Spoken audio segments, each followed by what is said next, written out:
시청자 여러분 안녕하십니까? 뉴스앤이슈 시작합니다. 먼저 오늘의 주요 뉴스부터 보시겠습니다. 윤석열 대통령이 휴가를 마치고 업무에 복귀했습니다. 출근길에 윤 대통령은 초심을 지키고 국민의 뜻을 받들겠다며 인적 쇄신과 관련해서는 국민의 관점에서 모든 의견을 살피겠다고 밝혔습니다. 윤희근 경찰청장 후보자의 국회 인사청문회가 열렸습니다. 이번 달 출범한 행정안전부 경찰국을 두고 여야가 공방을 벌이는 가운데 전국 경찰서장 회의를 주도한 유산명 총경에 대한 징계 문제도 쟁점입니다. 코로나19 재유행이 이번 주 정점을 기록할 것으로 예상되는 가운데 오늘부터 코로나19 항체 치료제 투약이 시작됩니다. 백신을 맞아도 항체가 잘 형성되지 않거나 백신을 맞기 힘든 중증 면역 저하자가 투약 대상입니다. 박진 외교부 장관이 한중 외교장관 회담을 위해 오늘부터 사흘 동안 중국을 방문합니다. 첨예한 미중 갈등 속에 이루어지는 방중으로 사드 등 한반도 안보 현안과 함께 칩보 문제를 비롯한 양국 관심 사안이 논의될 것으로 보입니다. 중국이 낸시 펠로시 미국 하원 의장의 타이완 방문에 반발하며 나흘 동안 이어간 군사훈련을 사실상 마무리했습니다. 타이완도 내일부터 맞불 훈련을 예고하면서 긴장 국면이 한동안 이어질 전망입니다. 오늘부터 중부지방에 국지성 호우가 쏟아져 모레까지 최대 350mm의 폭우가 내린다는 예보입니다. 저지대 침수와 산사태 등 피해가 발생하지 않도록 철저한 대비가 필요할 것으로 보입니다.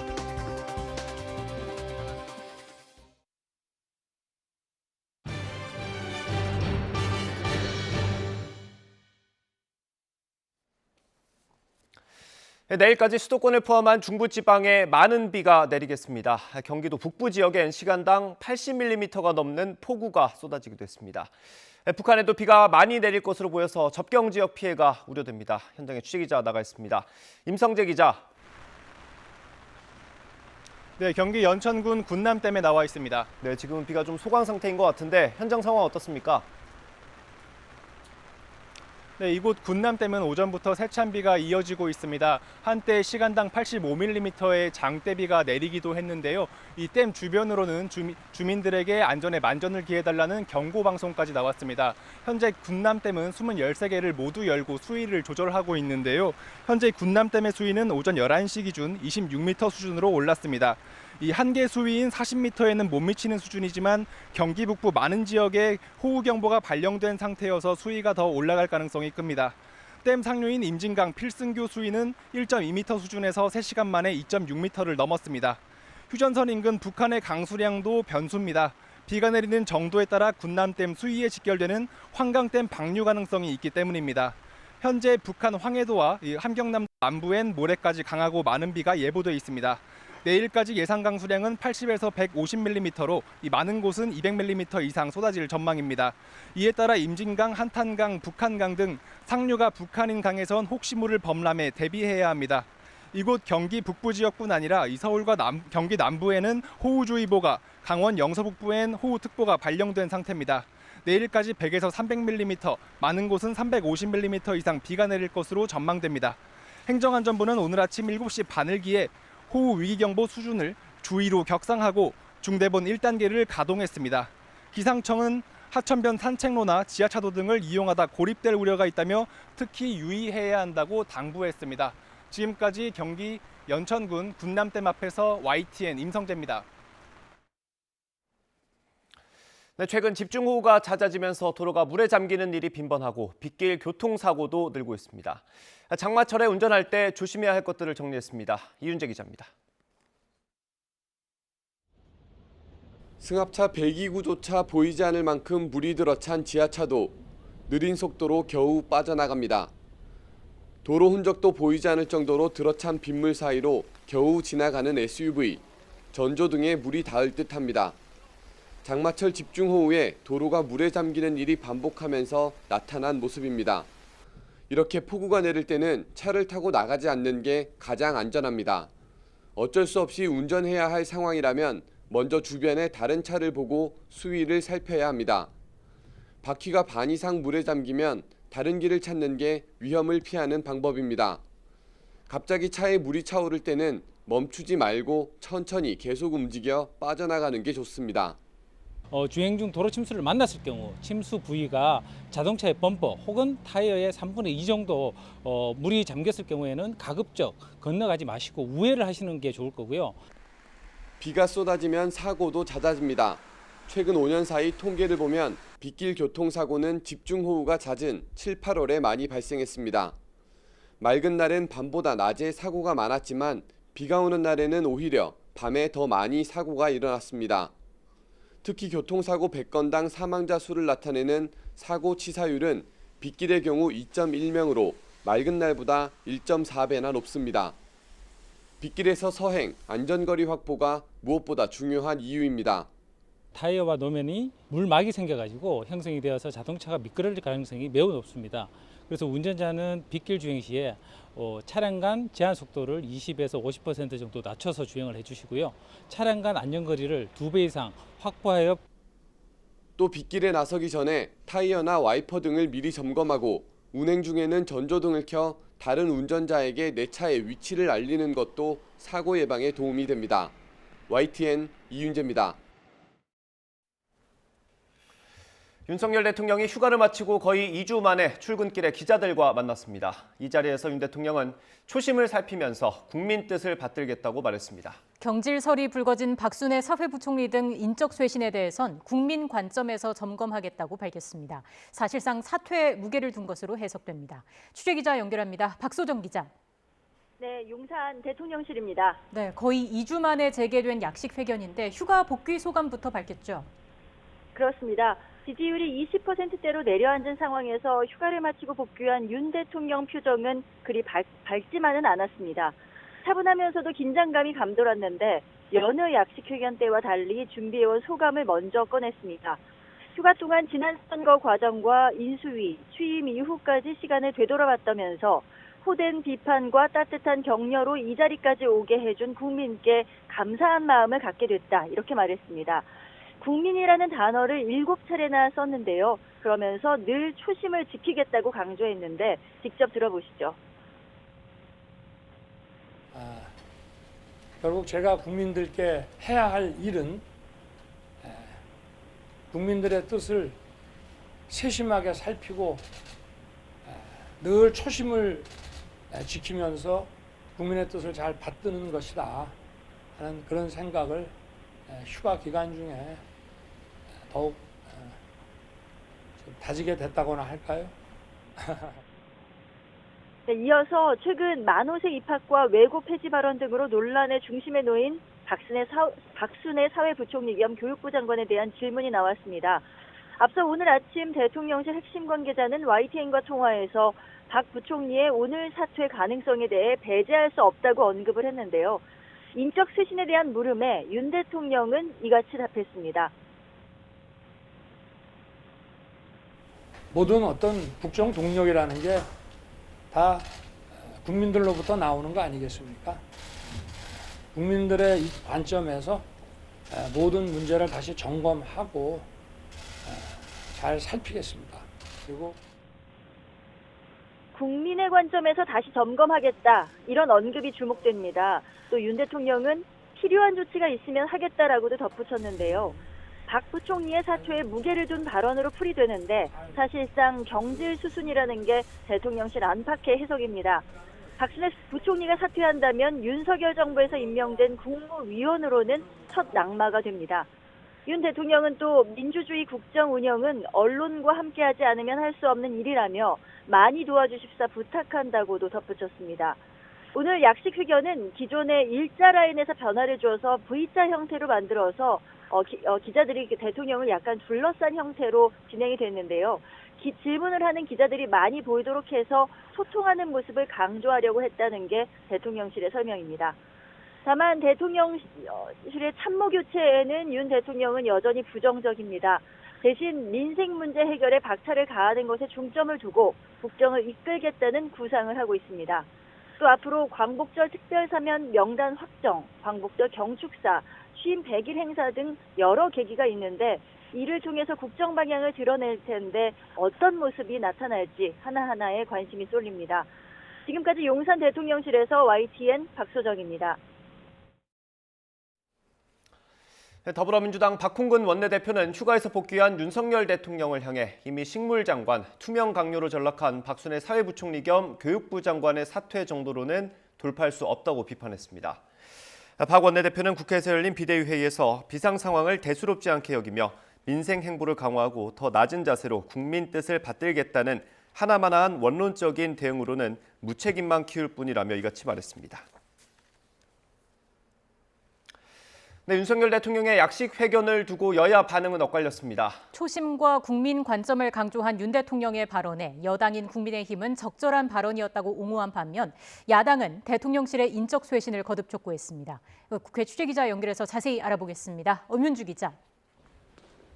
네, 국회입니다. 네, 오늘 윤 대통령이 휴가 복귀 후 첫 메시지를 내놨습니다. 여야 반응 자세히 전해주시죠. 네, 첫 휴가를 마치고 업무에 복귀한 윤 대통령의 약식 회견 일성은 국민과 초심이었습니다. 이에 대해 여당인 국민의힘은 적절한 메시지였다는 반응인데요. 휴가 기간 윤 대통령의 자세나 각오가 충분히 초심으로 돌아가 처음부터 잘 살펴보겠다는 취지로 보인다면서 그간 야당이 비판해온 독선 지적에 대해서도 충분히 반영된 것 같다는 입장입니다. 반면 민주당 박홍근 원내대표는 아침 회의에서 대통령실 내각에 전면 인적 쇄신을 거듭 촉구했는데 들어보겠습니다. 이 비상 상황을 대수롭지 않게 여기며 민생 행보 강화하겠다. 더 낮은 자세로 국민 뜻 받들겠다와 같은 하나만한 원론적 접근으로는 대통령의 무능과 무책임만 키울 뿐입니다. 네, 지금 국회에서 윤희근 경찰청장 후보자 인사청문회 열리고 있죠. 네, 오전 10시부터 국회 행정안전위원회는 윤희근 경찰청장 후보자의 인사청문회를 진행하고 있습니다. 예상대로 윤 후보자의 인사청문회 최대 쟁점은 이번 달 출범한 행안부의 경찰국 문제였는데요. 경찰국 신설에 반발해 지난달에 열렸던 전국 경찰서장 회의를 주도한 류삼영 총경에 대한 징계를 해제할 수 있느냐는 야당 의원의 질의도 있었는데 들어보시죠. 제가 판단할 때 이분이 무슨 역모를 꾀한 것도 아니고 무슨 구스타타를 일으킨 것도 아니고 반란을 일으킨 것도 아닌데 징계를 해제해서 경찰들의 사기를 올려줄 수 있는 그런 의향이 있는지 또 의지가 있는지 이것까지 답변해 주시기 바라겠습니다. 현재 사실관계 확인 진행 중이라는 말씀을 드리고요. 민주당은 이와 함께 초대 경찰국장에 임명된 김순호 치안감과 관련한 특채 의혹도 윤 후보자 청문회를 통해 검증하겠다고 밝혀 치열한 신경전이 예상됩니다. 네, 이어서 각 정당 상황도 알아보겠습니다. 우선 국민의힘에서는 이준석계로 분류된 정미경 최고위원에 이어서 한기호 사무총장 등도 잇따라 사퇴했죠. 네, 이준석계로 분류된 정미경 최고위원이 오늘 오전 기자회견을 열고 최고위원직을 사퇴하겠다고 밝혔는데 우선 들어보시죠. 당의 혼란과 분열 상황을 빨리 수습해야 하는 것이 먼저라고 생각했습니다. 늘 우리가 부르짖어 왔던 당과 나라를 위하여 윤석열 정부의 성공을 위하여 그 밑거름에 저의 선택이 필요하다면 피할 수 없는 책임을 져야 한다고 생각했습니다. 여기에 이 대표가 임명한 한기호 사무총장과 홍철호 전략기획부총장, 강대식 조직부총장도 사퇴하면서 이 대표와 가까운 인사들이 하나둘씩 떠나가는 상황입니다. 직접 들어보겠습니다. 새 술은 새 푸대에 담아야 된다 그러잖아요. 네. 결국은 비대위원장이 내일 뽑히게 되면 새로운 사무총장을 임명하는데 제가 물러나야지 부담이 없으시죠. 그래서 당을 위해서 먼저 물러나 주세요. 하지만 이와 별개로 비대위 출범이 곧 당대표직 해임 및 이준석 대표의 반발은 거세지고 있는데요. 오는 13일 기자회견을 열기로 했는데 사실상 법원의 효력정지 가처분 신청 등 법적 대응에 나선다는 뜻으로 풀이됩니다. 여기에 이 대표를 지지하는 당원들이 온라인상으로 조직된 국민의힘 바로세우기 단체는 오늘 오프라인 토론회를 열었습니다. 현재 비대위원장으로는 당내 최다선 의원 중 한 명인 오선의 주호영 전 원내대표가 유력한 것으로 전해졌습니다.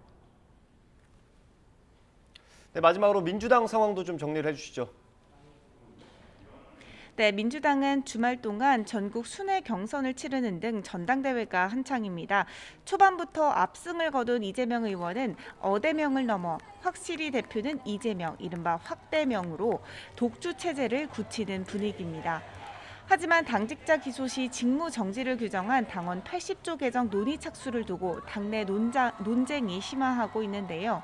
사실상 사법 리스크를 앞둔 이재명 방탄용 개정이라는 반박이 커지고 있는데 박용진 의원은 오늘 아침 이 의원을 겨냥해 사당화 관련 당 혁신안을 발표하며 지지를 호소했습니다. 지금까지 국회에서 YTN 엄민주입니다.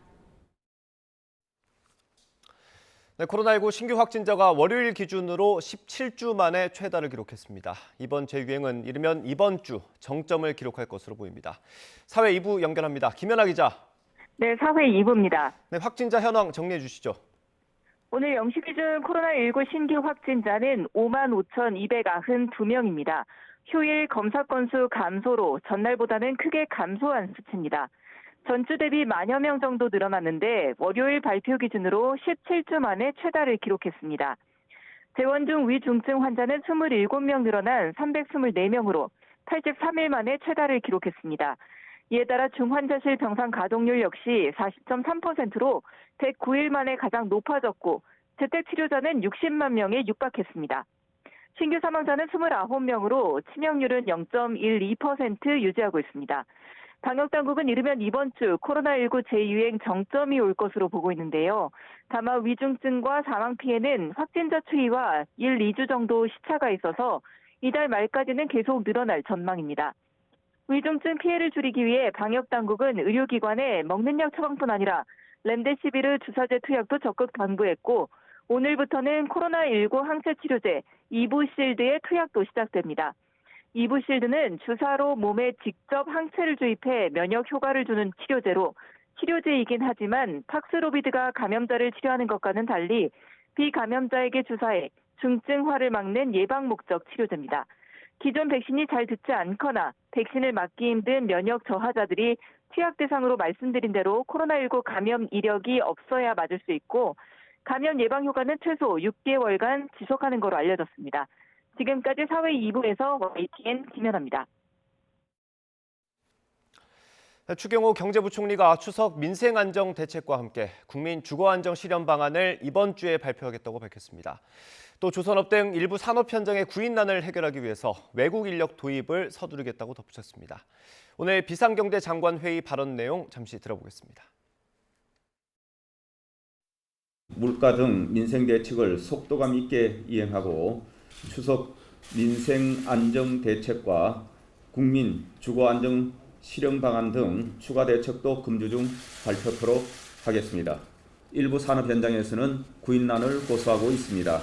미입국 외국 인력 4만 2천 명과 하반기 배정 인력 2만 1천 명은 신속히 입국할 수 있도록 조치하고 본격적인 금리 인상기를 맞아 조금이라도 이자를 아낄 수 있는 상품들이 관심을 끌고 있습니다. 또 은행들이 잇따라 수신 금리를 올리면서 5대 은행의 예적금 잔액은 지난달에만 27조 원이 늘었습니다. 강희경 기자가 보도합니다. 한국은행의 빅스텝으로 금리 인상에 본격적으로 속도가 붙으면서 이자를 어떻게 하면 더 아낄 수 있는지에 덩달아 관심이 쏠리고 있습니다. 대표적인 것이 금리 상한형 주택담보대출입니다. 한국은행이 기준금리를 0.5%포인트 올린 지난달 중순부터 지난달 말까지 4대 시중은행이 보름 동안 내준 금리 상한형 주택담보대출 건수는 모두 183건, 직전 1년 동안 취급한 실적의 3배 수준으로 금액만 보면 4배가량 뛰었습니다. 금리 상한형 주담대는 대출자들이 과도한 이자 부담을 겪지 않도록 일정 기간 금리 상승폭을 제한하는 상품으로 신규뿐 아니라 기존 대출에도 특약을 추가해 이용할 수 있습니다. 최근에 변동금리가 고정금리보다 높아지면서 문의도 많아지고 실제 가입하신 분도 많아졌습니다. 앞으로도 수요가 이어질 것으로 예상됩니다. 다음 달부터는 변동금리 주택담보대출을 고정금리로 바꿔주는 안심 전환대출도 신청할 수 있습니다. 주택가격 4억 원 이하와 대출한도 2억 5천만 원 등 제한 조건이 있지만 내년부터는 주택가격 9억 원 이하 등으로 조건이 일부 완화된 상품도 공급됩니다. 정부는 안심전환 대출이 내년까지 차질 없이 이뤄지면 은행권 가계대출 변동금리 비중이 크게 내려갈 것으로 내다보고 있습니다. 은행권의 가계대출 변동금리 비중은 78% 수준에서 73% 아래로 최대 5%포인트가량 하락할 것으로 기대됩니다. 기준금리 인상과 함께 은행 예적금도 빅스텝을 밟고 있습니다.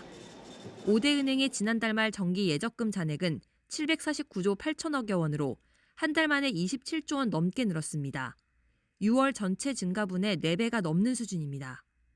은행들이 앞다퉈 예적금 금리를 올리면서 돈이 몰리고 있는 겁니다. 안 그래도 높은 금리가 더 올라갈 것으로 예상되는 상황에서 이자에 민감해진 금융소비자들의 대출, 예금 행태도 달라지는 모습입니다. YTN 강희경입니다.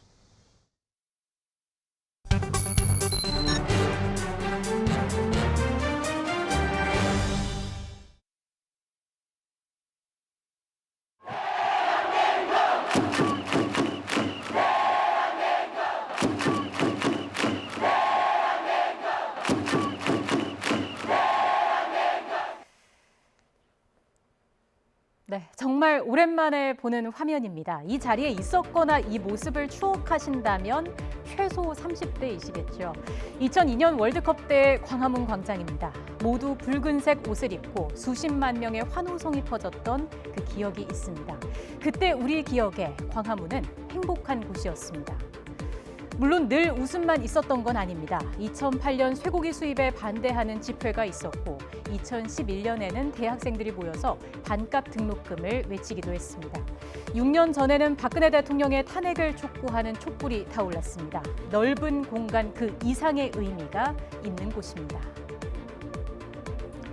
어린이들에게는 이런 의미가 있을 수도 있습니다. 지난 주말의 모습인데요. 아이들이 노는 모습에 절로 미소가 지어지죠.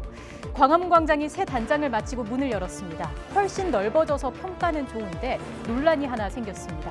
서울시가 집회를 엄격하게 심사하기로 했기 때문입니다. 시민들의 인터뷰 들어보시고 관련 내용 자세히 짚어보겠습니다. 시지가 시민들의 공간이면 당연히 저는 집회를 금지하는 게 맞다고 생각을 해요. 왜냐하면 그만큼 이제 집회를 하는 동안 이제 시민들이 여기를 사용을 못 하잖아요. 저는 차도를 조금 막으면서 조금 더 시위나 이제 이런 집회 같은 거를 더 많이 할 줄 알았는데 그런 거를 막아버려서 조금 아쉬운 생각입니다. 시민의 당연한 권리라고 생각을 하고 집회나 이제 시위는 근데 이걸 왜 굳이 강제적으로 막았나 싶기도 합니다. 네, 광화문 집회 심사 논란 짚어보겠습니다. 김상철 서울시민재정네트워크 기획위원과 이야기 나눠보겠습니다. 어서 오십시오. 예, 반갑습니다. 저는 아직 못 가봤는데 혹시 가보셨습니까, 위원님? 저는 개장 전에 한번 들려봤습니다. 아, 전체를 다 보신 겁니까? 아, 그렇지 못하고요. 예. 펜스가 이제 철거되고 막 식재를 마무리하는 과정에서 한번 예. 볼 수 있었습니다. 그렇군요. 1년 9개월 만에 새 모습으로 돌아왔는데 집회, 시위 제한이 도마 위에 오른 그런 상황입니다. 보통 집회를 할 때 경찰에 신고하는 걸로 알고 있는데 광화문 광장 같은 경우에는 서울시 허가가 원래 필요한가요? 그렇지 않습니다. 그러니까 광장은 사용 일정을 조정하는 개념에서의 신청 개념이 존재하고요. 예. 당연히 집시법상 보장되어 있는 집회의 신고 제도를 서울시가 더 넘어서 결정을 할 수는 없습니다. 그러니까 예. 즉 서울시 입장도 허가제는 아니다라고 예. 하는 것을 얘기하는 것으로 알고 있습니다. 예. 근데 이제 좀 심사를 좀 엄격하게 하겠다는 방침을 서울시가 밝힌 거 아니겠습니까? 자문단을 만들겠다는 건데 그 시민단체 입장에서는 이게 집회를 지자체가 판단할 수 없다라는 입장이신 거죠? 맞습니다. 그러니까 집회와 시위는 집시법상 그리고 헌법상 보장되어 있는 국민의 기본적인 권리에 가깝고요. 그런 면에서 이 집회의 형식이나 내용을 가지고 지자체가 광장 사용을 허가 혹은 불허가를 하겠다는 것은 법이나 헌법에서 보장되고 있는 권리의 제한이라고 볼 수 있겠습니다.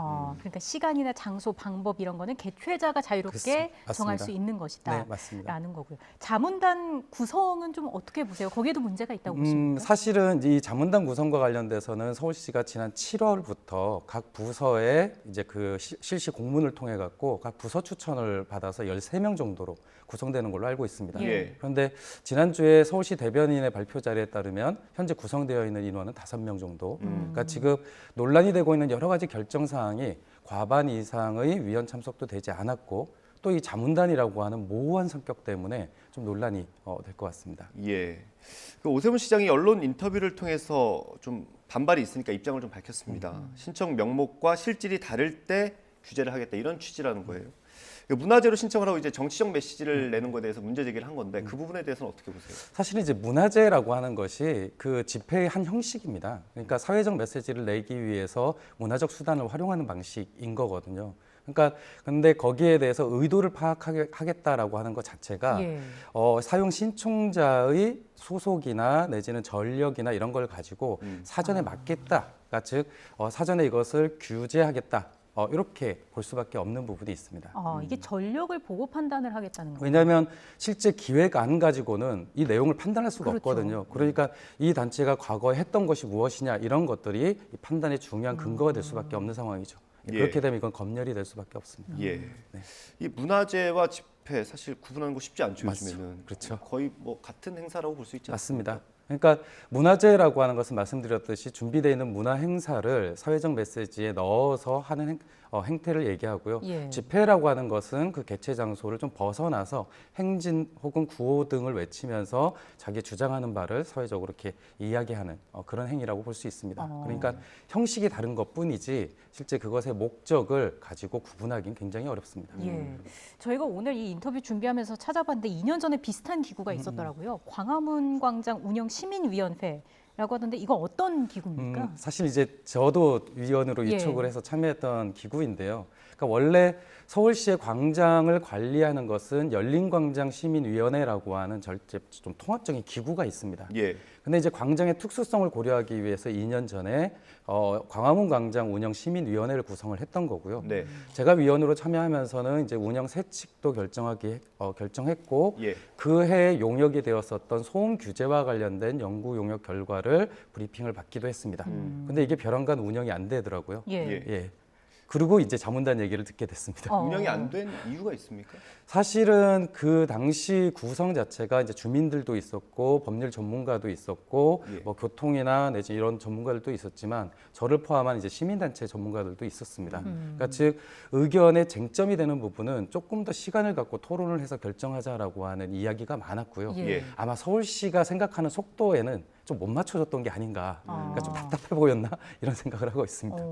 그 운영이 제대로 안 됐다는 건 어떤 뭐 분과위원회 회의라든지 이런 게 다 이루어지지 않았다는 그렇지는 건가요? 않고요. 서울시가 준비해온 안에 대해서 좀 보류 의견이 많았습니다. 대표적인 게 소음 기준을 바탕으로 하는 사용 신청의 제한과 관련된 거거나 아니면 사용 신청서에 대해서 사전 검토를 하겠다라고 하는 내용들은 사실은 행사의 자율성을 해칠 수 있기 때문에 이건 적절하지 않습니다라고 예. 하는 의견이 다수였는데 예. 아마 그런 게 이제 서울시의 그 행정 과정에선 좀 부담이 되지 않았나 이렇게 예측합니다. 그 위원회 위원 명단을 제가 봤는데 네. 공개된 자료에서 봤는데 어디 무슨 동 주민 이런 분들도 있더라고요. 그럼요. 당시 취지가 그랬던 거죠? 예, 맞습니다. 이제 부암동이나 그쪽 그 주민들의 경우에는 실제 광화문 광장에서 행사가 일어나면 피해를 보는 분이기 때문에 당연히 당사자로서 참여가 보장되어야 하고 사실은 그 부디가 이야기하시는 내용을 집회 그 광장을 관리하는 서울시뿐만이 아니라 집회 신청자들도 고려해야 되거든요.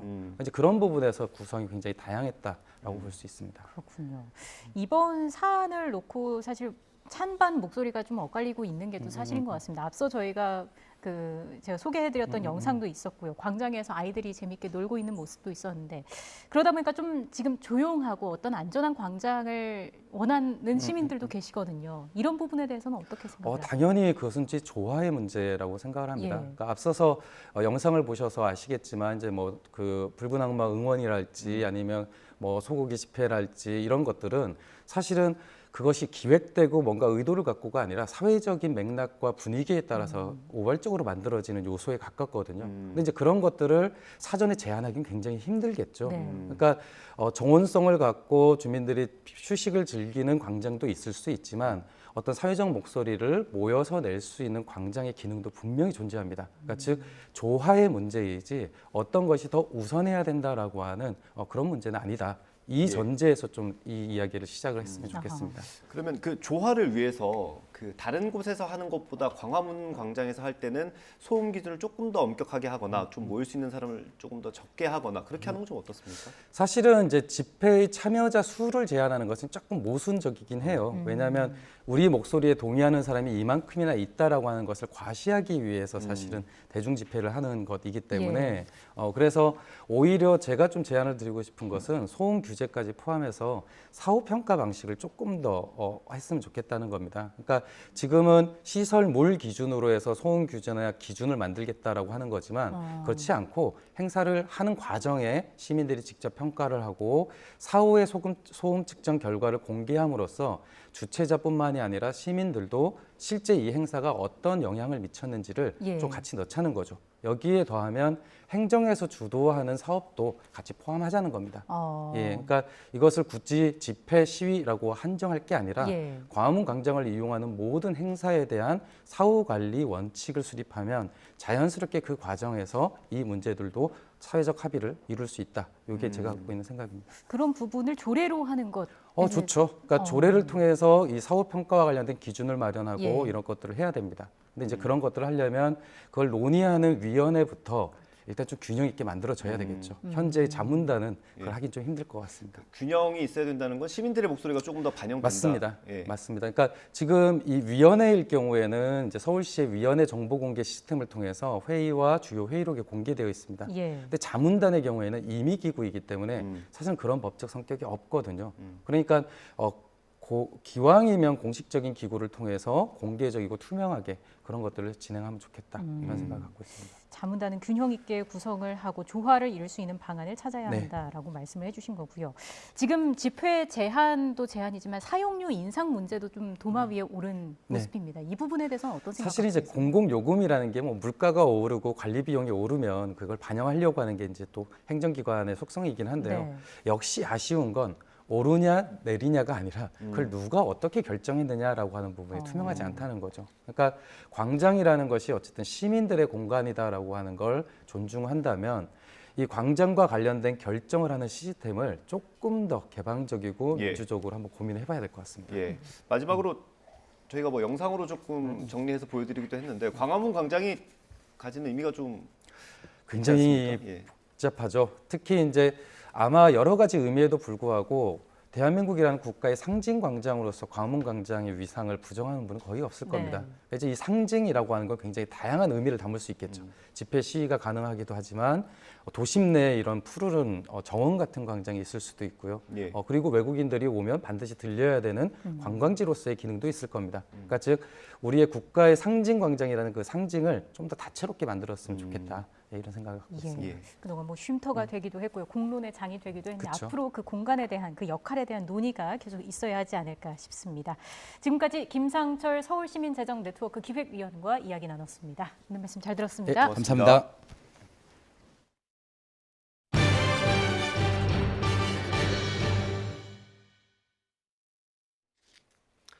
지난 4월 인천공항에서 일하는 입국 대기자 관리 직원들이 해고될 위기라는 소식 전해드린 적이 있습니다.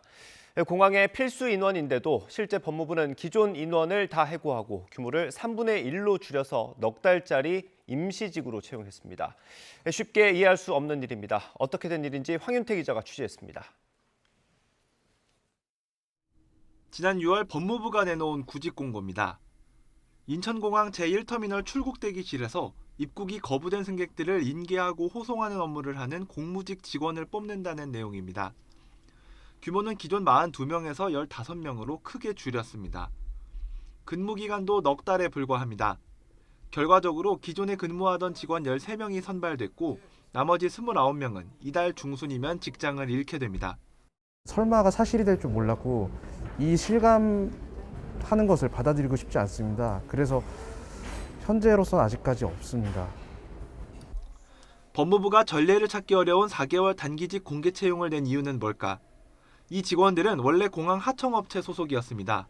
그런데 난민 관련 인권 침해 사건이 잇따라 일어나면서 난민 보호는 국가가 책임져야 한다는 이유로 법무부 소속으로 전환됐습니다.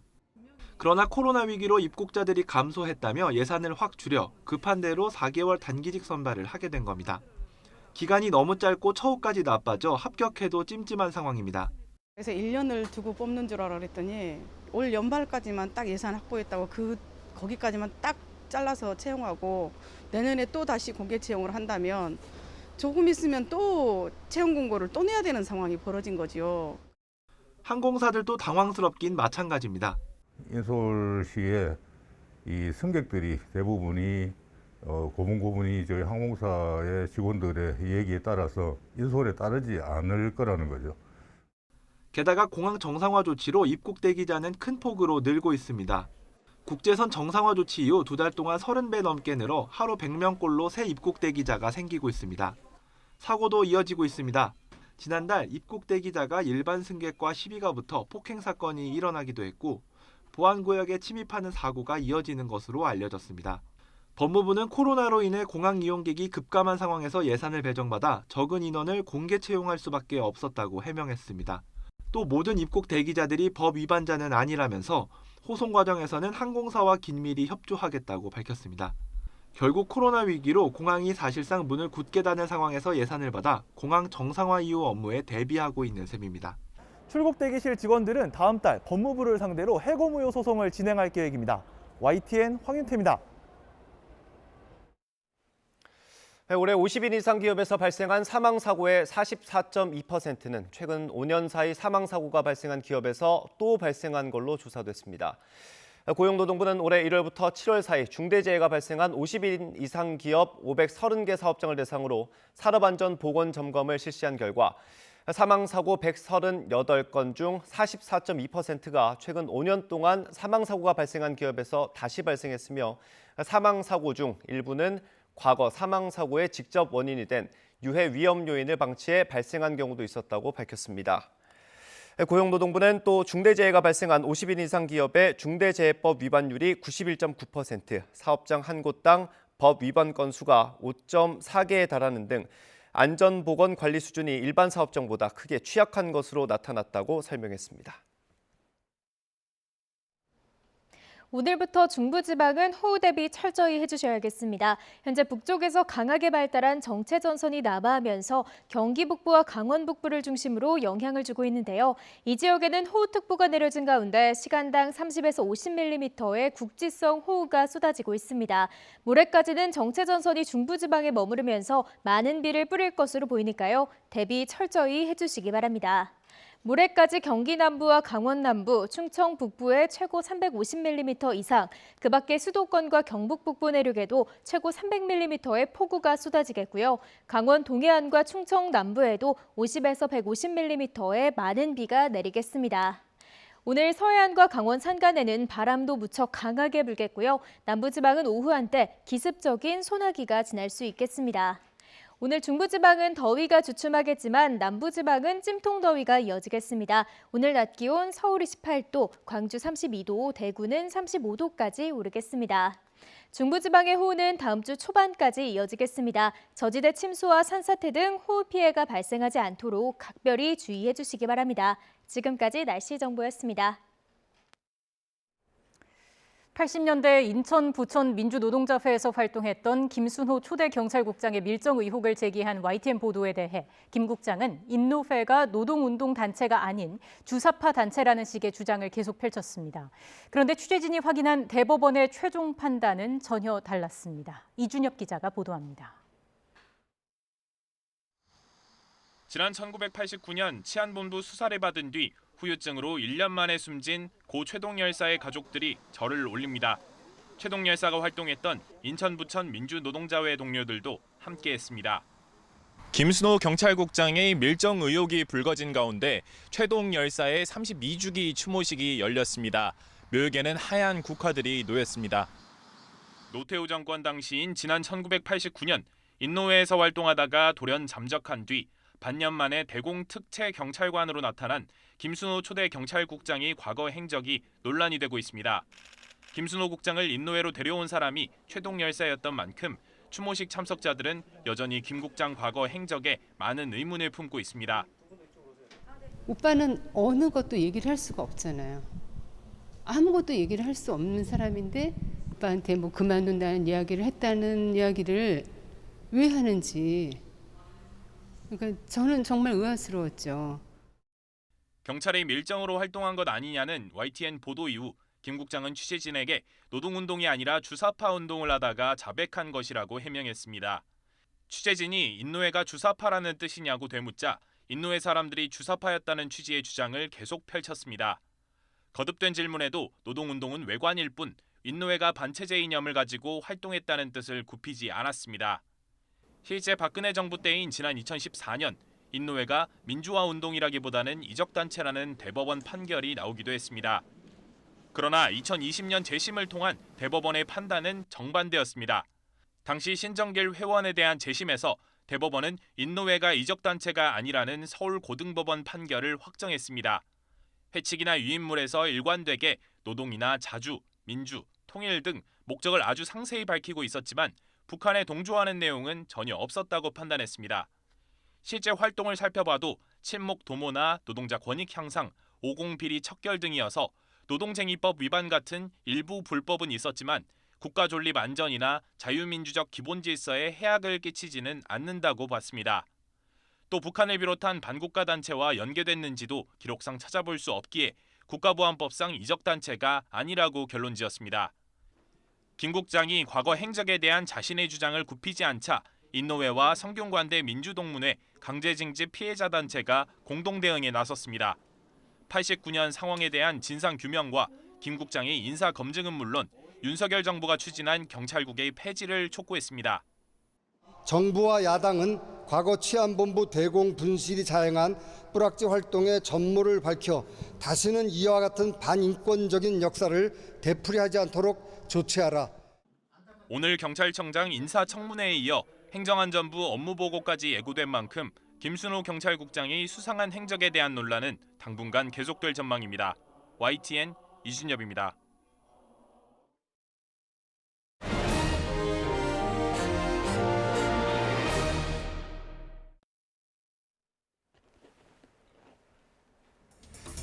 네, 이제 하루 남았습니다. 이르면 내일 국민의힘 비대위원장이 결정됩니다. 비대위에 얼마나 권한을 줄지, 언제까지 지속할지 강론이 남았지만 큰 변수는 아닌 것 같습니다. 다만 과정이 순탄하지 않았던 만큼 목표나 방향이 이미 정해졌던 거라는 의심은 여전합니다. 벼랑 끝에 몰린 이준석 대표는 일전을 준비하는 것 같습니다. 비대위 출범에 대한 가처분 신청을 예고했고 닷새 뒤에는 기자회견을 공지했습니다. 이 대표의 반격 또는 전면전의 시작으로 보입니다. 싸움이 얼마나 길어질지, 누가 무엇을 얻을 수 있는지도 불투명합니다. 오늘의 전국대담 영상 보고 시작하겠습니다. 이 문제의 본질은 저는 윤 대통령의 핵심 실세라고 하는 사람들과 이준석 대표의 갈등에 있는 거 아니겠습니까? 예. 이분들이 서로 만나서 소통하고 서로 입장을 이해를 하는 노력을 했다라고 하면 이렇게까지 되지 않을 거라고 봅니다. 그동안 한 번도 만나지도 아니하고 서로 입장 교환도 못하고 함으로써 불신이 깊어지고 서로를 믿지 못하는 겁니다. 이렇게 돼서 이 사태까지 왔는데 어쨌든 지금이라도 저는 늦지 않았다라고 보거든요. 예. 이 좀 손을 내밀어야 됩니다. 내밀어야 될 손은 힘 있고 또 책임 있는 사람 이 먼저 내밀어야 하지 않겠습니까? 그리고 이준석 대표도 지금 만나야 됩니다. 만나면 길을 찾을 수 있다고 봅니다.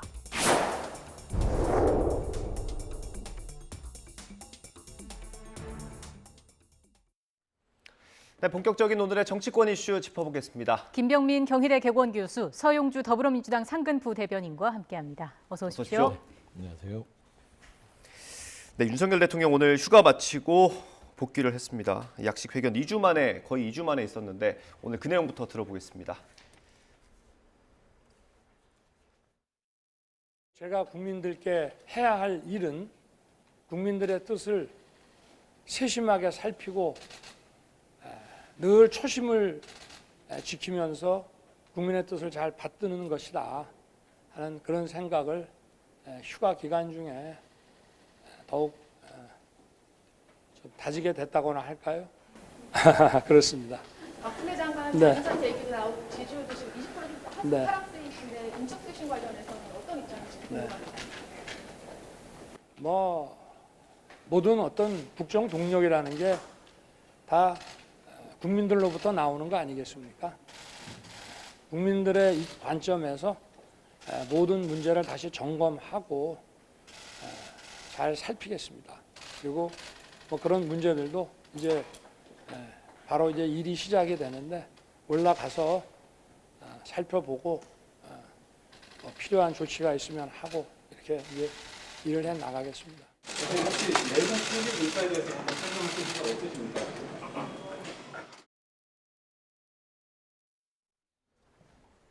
네, 약식 회견 저희가 요약을 해서 보여드렸는데 조금 설명을 해드리면 이제 준비된 멘트를 했고요. 그 다음에 다시 들어가려다가 치포 관련 질문이 나와서 다시 돌아서 답변했고요. 마지막에 보신 것처럼 내부 총지 문자에 대해서는 언급을 하지 않았습니다. 어떻게 보셨어요? 휴가 다녀오셨으면 좀 선물이라도 갖고 왔어야 되는데 그냥 빈손으로 온 느낌이다. 그런 생각이 들고 조금 비판적으로 얘기하면 국민에 대한 예의가 아니다. 라는 좀 말씀을 드리고 싶어요. 그러니까 그 휴가 기간에도 얼마나 많은 일이 있었습니까? 에스펠로우 뭐 방한하신 미 하원 의장 부분에서 통화하는 외교적 참사도 있었고, 그다음에 박순애 교육부 장관의 만 5세 미만에 대한 그 문제를 풀어가는 과정들의 그 미숙함. 그다음에 코로나는 계속 급증하고 있고 방역 대책은 실종이 돼 있고 이게 휴가 기간 동안 국정 운영이 너무 힘들었어요. 거기에다가 국민의힘은 지금 비대위를 갑자기 출범한다고 하면서 집권 여당이 혼돈에 빠져 있습니다.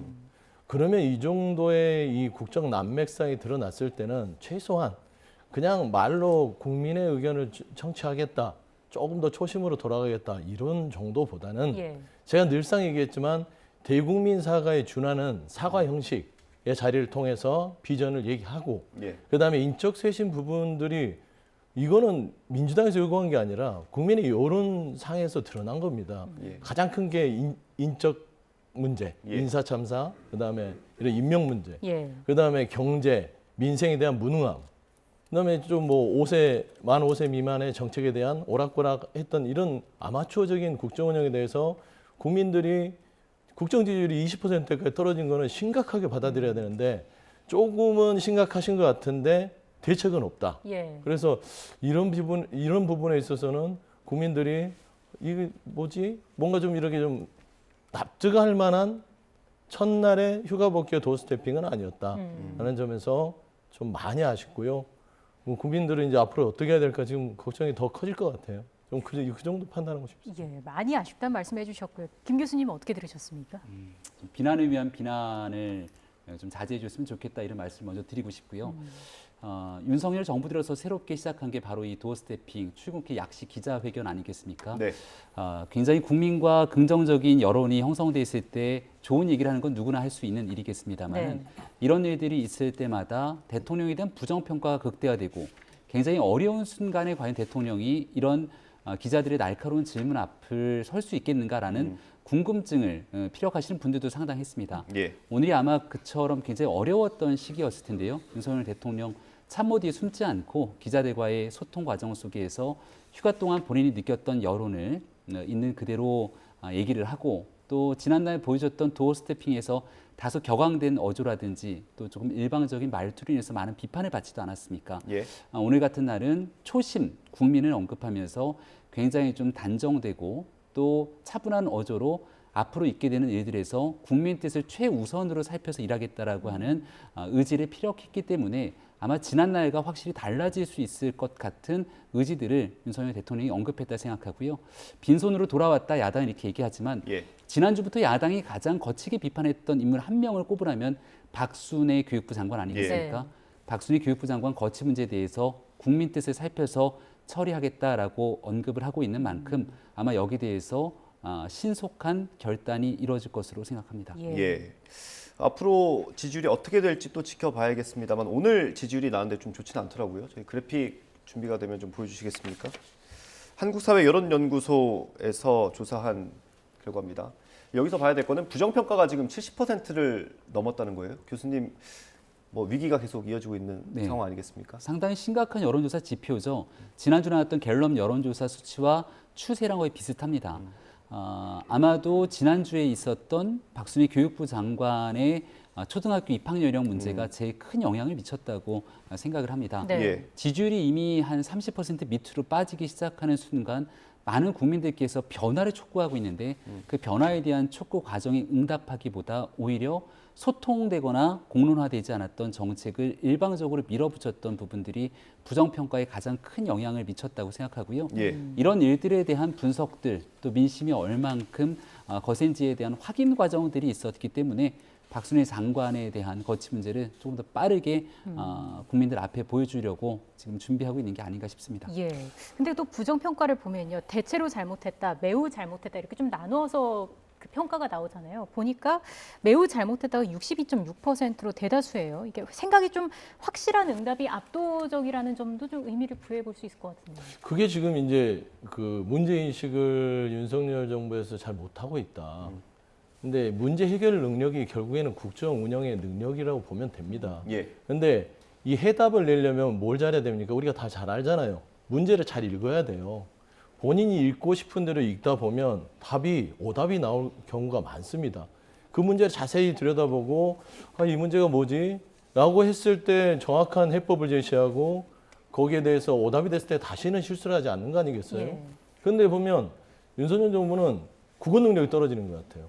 그러니까 첫 번째, 국민들이 계속해서 부정평가에 대해서 시그널을 줬지 않습니까? 그랬는데 윤석열 대통령은 뭐라고 했습니까? 신경 쓰지 않는다. 나는 국민만 보고 간다. 거기서부터 시발점이 돼서 계속해서 그냥 버티기만 했어요. 국민의 여론에 한 발짝 뒤로 물러선 태도가 아니다 보니 국민들이 더 부정평가를 하는 거죠. 특히나 더 공고하게 매우 잘못됐다. 국민을 무서워해야 되는데도 불구하고 국민들이 보내는 문제의 본질을 못하는 겁니다. 그러니까 결국엔 국어 능력은 뭡니까? 읽고 듣고 거기에 대해서 잘 이해해서 잘 말하면 되는 거예요. 근데 전혀 그거를 잘못 읽고 잘못 들으니까 말을 엉뚱한 말을 하잖아요. 그러다 보니까 국민들이 그러게 매우 잘못됐다라고 확신적으로 할 수밖에 없다. 하지만 아직은 이 말하자면 새 정부가 출범한 지는 얼마 되지 않았어요. 충분히 기회는 있다. 그런 의미에서 제가 이제 뭐 빈소 부분에 있어서 좀 비난이라고 하셨다고 하면 죄송하지만 그러게밖에 볼 수 없는 건 박순애 교육부 장관 같은 경우는 인적쇄신 영역에 넣으면 안 된다고 봐요. 이분은 이미 처음부터 청문회도 없이 임명을 했고요. 본인이 교육부 장관으로서 3가지 지점을 저희가 지적했지 않습니까? 첫 번째, 만취운전 경력이 있어요. 당시에 만취했던 분들 교육부 30년 했던 사람들 상에서 다 제외시켰는데 교육부 장관이 만취 이력을 가지고 장관을 해요. 이런 부분. 그다음에 논문에 대한 중복 게재는 이미 드러나 있어요. 교육윤리에서 이미 벗어나 있는 분을 또 교육부 장관. 세 번째는 자녀 입시에 대해서 또 사적기관에 가서 어떤 뭐를 만들었어요. 이 모든 것들이 학부모들이 보기에 교육부 장관들이 적절하지 않고 자격 미달의 수준이기 때문에 이거를 지금 현재 돌아와서 인적쇄신의 제물로 삼는다. 이건 좀 별개의 문제 같고요. 다시 말씀드리지만 대통령께서 좀 아쉬웠던 거는 돌아오셨을 때 정말로 대통령 빼고 다 바꾼다는 심정으로 인적쇄신에 대해서 청사진을 얘기해 주셨어야 되고 대통령이 워낙 또 이렇게 이제 의리 있고 자기 사람 내치기 힘드신 성격이라면 정말 그 주위에 있는 참모들이 대통령님 지금 상황이 힘듭니다. 녹록지 않으니 저희가 이렇게 해서 사의를 표명하고 할 테니 일정 부분 인적쇄신을 하십시오. 저희가 이렇게 하겠습니다. 이런 조언을 한 사람도 하나도 없어요. 그러니까 저희는 답답한 뿐입니다. 그래서 비난을 한다는 자체가 비판을 위한 비판이 아니라 인재 100일이 안 됐으니 아직 4년 넘게 남았잖아요. 4년 반이 넘게 남았으니 이런 부분에 있어서 옆집 이웃 사람 얘기도 듣는데 국정 파트너인 민주당 얘기 좀 들으면 얼마나 이 국정이 잘 돌아가겠냐. 이런 말씀에서는 좀 민주당 국정 파트너인 야당의 목소리에 귀 기울이는 그런 좀 스탠스를 보여주시면 훨씬 더 지금 24%에서 10%를 바라보는 지지율이 다시 회복할 수 있는 모멘텀이 될 것이다. 저는 좀 조언을 드리고 싶습니다. 교수님이 말씀해 주신 것처럼 교육부 장관도 이제 공석이 될 가능성이 굉장히 커 보이기는 합니다. 지금 복지부 장관도 없지 않습니까? 그래서 이런 일련의 일들이 사실 인사 책임, 인사 참사 뭐 이런 것까지 이제 비판으로 이어지는 건데 결국 책임은 대통령실 참모들한테 좀 화살이 갈 수밖에 없을 것 같거든요. 대통령실 참모들을 비롯해서 현재 위기를 초래시켰던 많은 사람들의 책임 문제는 아마 반드시 거론이 될 수밖에 없을 겁니다. 뭐 대통령실 내에서는 인사 관련된 내용들도 있고 또 현재 진행되고 있는 대통령실뿐 아니라 당과 대통령실 간의 관계 속에서 매끄럽게 이 문제를 풀지 못했다고 하는 측면에서의 문제 의식들도 상당히 현재 제기되고 있는 상태인 것 같고요. 예. 또 대통령실은 대통령 혼자만의 문제가 아니라 또 이를 뒷받침하는 집권당과 함께 그 호흡을 맞춰야 되는데 연일 갈등 관계가 계속되고 있는 집권당의 문제에 이르기까지 어느 것 하나를 딱 핀포인트로 잡아서 해결하기에는 굉장히 낱마처럼 얽혀있는 상황이 아닐까 싶습니다. 그러다 보니 조금 전에 나왔던 뭐 자막도 마찬가지지만 지난 대통령 선거 과정에서 윤석열 당시 후보가 지지율 하락에 대한 총체적인 책임의식을 느끼고 맨발로 엎드려 절을 하고 또 캠프를 완전히 퇴신하기 위한 노력들을 해왔던 것처럼 이 정도의 충격요법 정도가 나와줄 때만이 뭔가 변화의 모멘텀이 있는 것 아니냐 이런 분석들까지 제기되고 있고요. 예. 다만 이 모든 일들이 휴가에서 돌아오자마자 대통령이 쾌도난마처럼 모든 것들을 다 한 번에 정리할 수는 없는 일 아니겠습니까? 아마 다급하게 주어진 현안부터 하나씩 풀게 된다면 박순애 장관에 관련된 문제를 풀어내고 예. 공석이 된 2명의 장관 후보자 자리가 아마 그러면 생겨야 될 텐데 여기서 국민들 눈높이에 정말 맞는 새로운 인적 쇄신을 어떻게 보여질 것인지를 찾아나가고 예. 내일이면 국민의힘도 비대위로 넘어가게 되는 과정들을 겪게 될 텐데 예. 당은 어떻게 심기일전하면서 당과 대통령실의 관계를 정립하게 될 것인지 하나 둘씩 국민들께서 정말 보고 싶지 않았던 일들을 고쳐나가게 된다면 아마 남은 이제 8월 기간 동안 변화를 위한 기본적인 그 받침되는 과정들을 좀 일어나가지 않을까 생각합니다. 예, 사태 수습을 어떻게 하나씩 해나갈지 이 부분도 국민이 많이 지켜보고 있을 것 같고요. 관련해서 오늘 아침 민주당에서 나온 발언이 있습니다. 이 내용도 먼저 들어보고 이야기 이어가겠습니다. 지금이라도 오만과 불통에서 벗어나 민심을 따라야 합니다. 결단의 때를 놓치지 않는 것과 예상보다 더 과감하게 쇄신을 단행하는 것이 유일한 해법임을 진심으로 조언해 드립니다. 이 비상 상황을 대수롭지 않게 여기며 민생 행보 강화하겠다, 더 낮은 자세로 국민 뜻 받들겠다와 같은 하나만한 원론적 접근으로는 대통령의 무능과 무책임만 키울 뿐입니다. 이미 국민적 심판이 끝나 식물장관, 투명 강요로 전락한 박순애 교육부 장관의 사퇴 정도로는 돌파할 수 없습니다. 자, 사퇴 정도로는 돌파할 수 없다. 그럼 앞으로 어떻게 해야 할까요? 제가 말씀드렸는데 저 말은 맞출 건 아닌데 원내대표께서 저렇게 얘기를 하셨네요. 예. 제가 아침 방송에서도 그 박순애 교육부 장관의 사퇴는 별건이다. 그걸로는 돌파할 수 없다고 얘기를 했는데 제가 봐서는 이 원칙론에서 벗어나는 부분들을 경계해야 될 것 같아요. 그러니까 지금 국민의힘의 자체도 그렇고요. 윤석열 정부가 탄생했던 그 기저에는 본인들이 주장했던 공정과 상식, 법과 원칙 이런 부분들이 큰 기저인데 네. 그게 흔들렸다고 보는 겁니다, 저는. 그러니까 아까 다시 돌아가서 내부 총질에 대해서 답변을 못하는 이유는 본인이 답변을 할 수 없는 거예요. 겉으로는 국민들한테는 당무에 개입하지 않겠다고 해놓고 뒤에 가서는 내부 총질 대표라고 얘기한 게 딱 걸려버렸잖아요. 이거는 변명을 할 수가 없지 않습니까? 이런 걸 보면 보통 상식적이지 않기 때문에 이게 깨진 겁니다. 예. 그다음에 국민의힘의 비대위 자체도 지금 정당 민주주의에 있어서의 당원 당규상의 절차적 정당성, 말하자면 헌법에 보장된 정당이 민주적으로 운영돼야 된다는 이런 부분에 있어서도 그게 지금 깨진 상황에서 비대위가 출범한다는 그런 느낌을 주고 있습니다. 예. 그다음에 박순애 장관도 그렇고 본인이 지금 임명한 저 경찰국장도 그렇고 그다음에 지금 이상민 장관의 경찰국 설치도 그렇고 예. 이런 여러 가지 부분들이 국민이 기대했던 원칙과 상식의 공정과 상식, 원칙과 법 이런 부분들의 윤석열 정부에 기대했던 게 다 깨지고 있지 않냐. 원칙으로 돌아와야 된다. 그래서 아까 초심 얘기를 하셨는데요. 좋은 말씀이에요. 그러니까 처음에 국민과 약속했던 것들 제가 늘 와서 얘기하지 않습니까?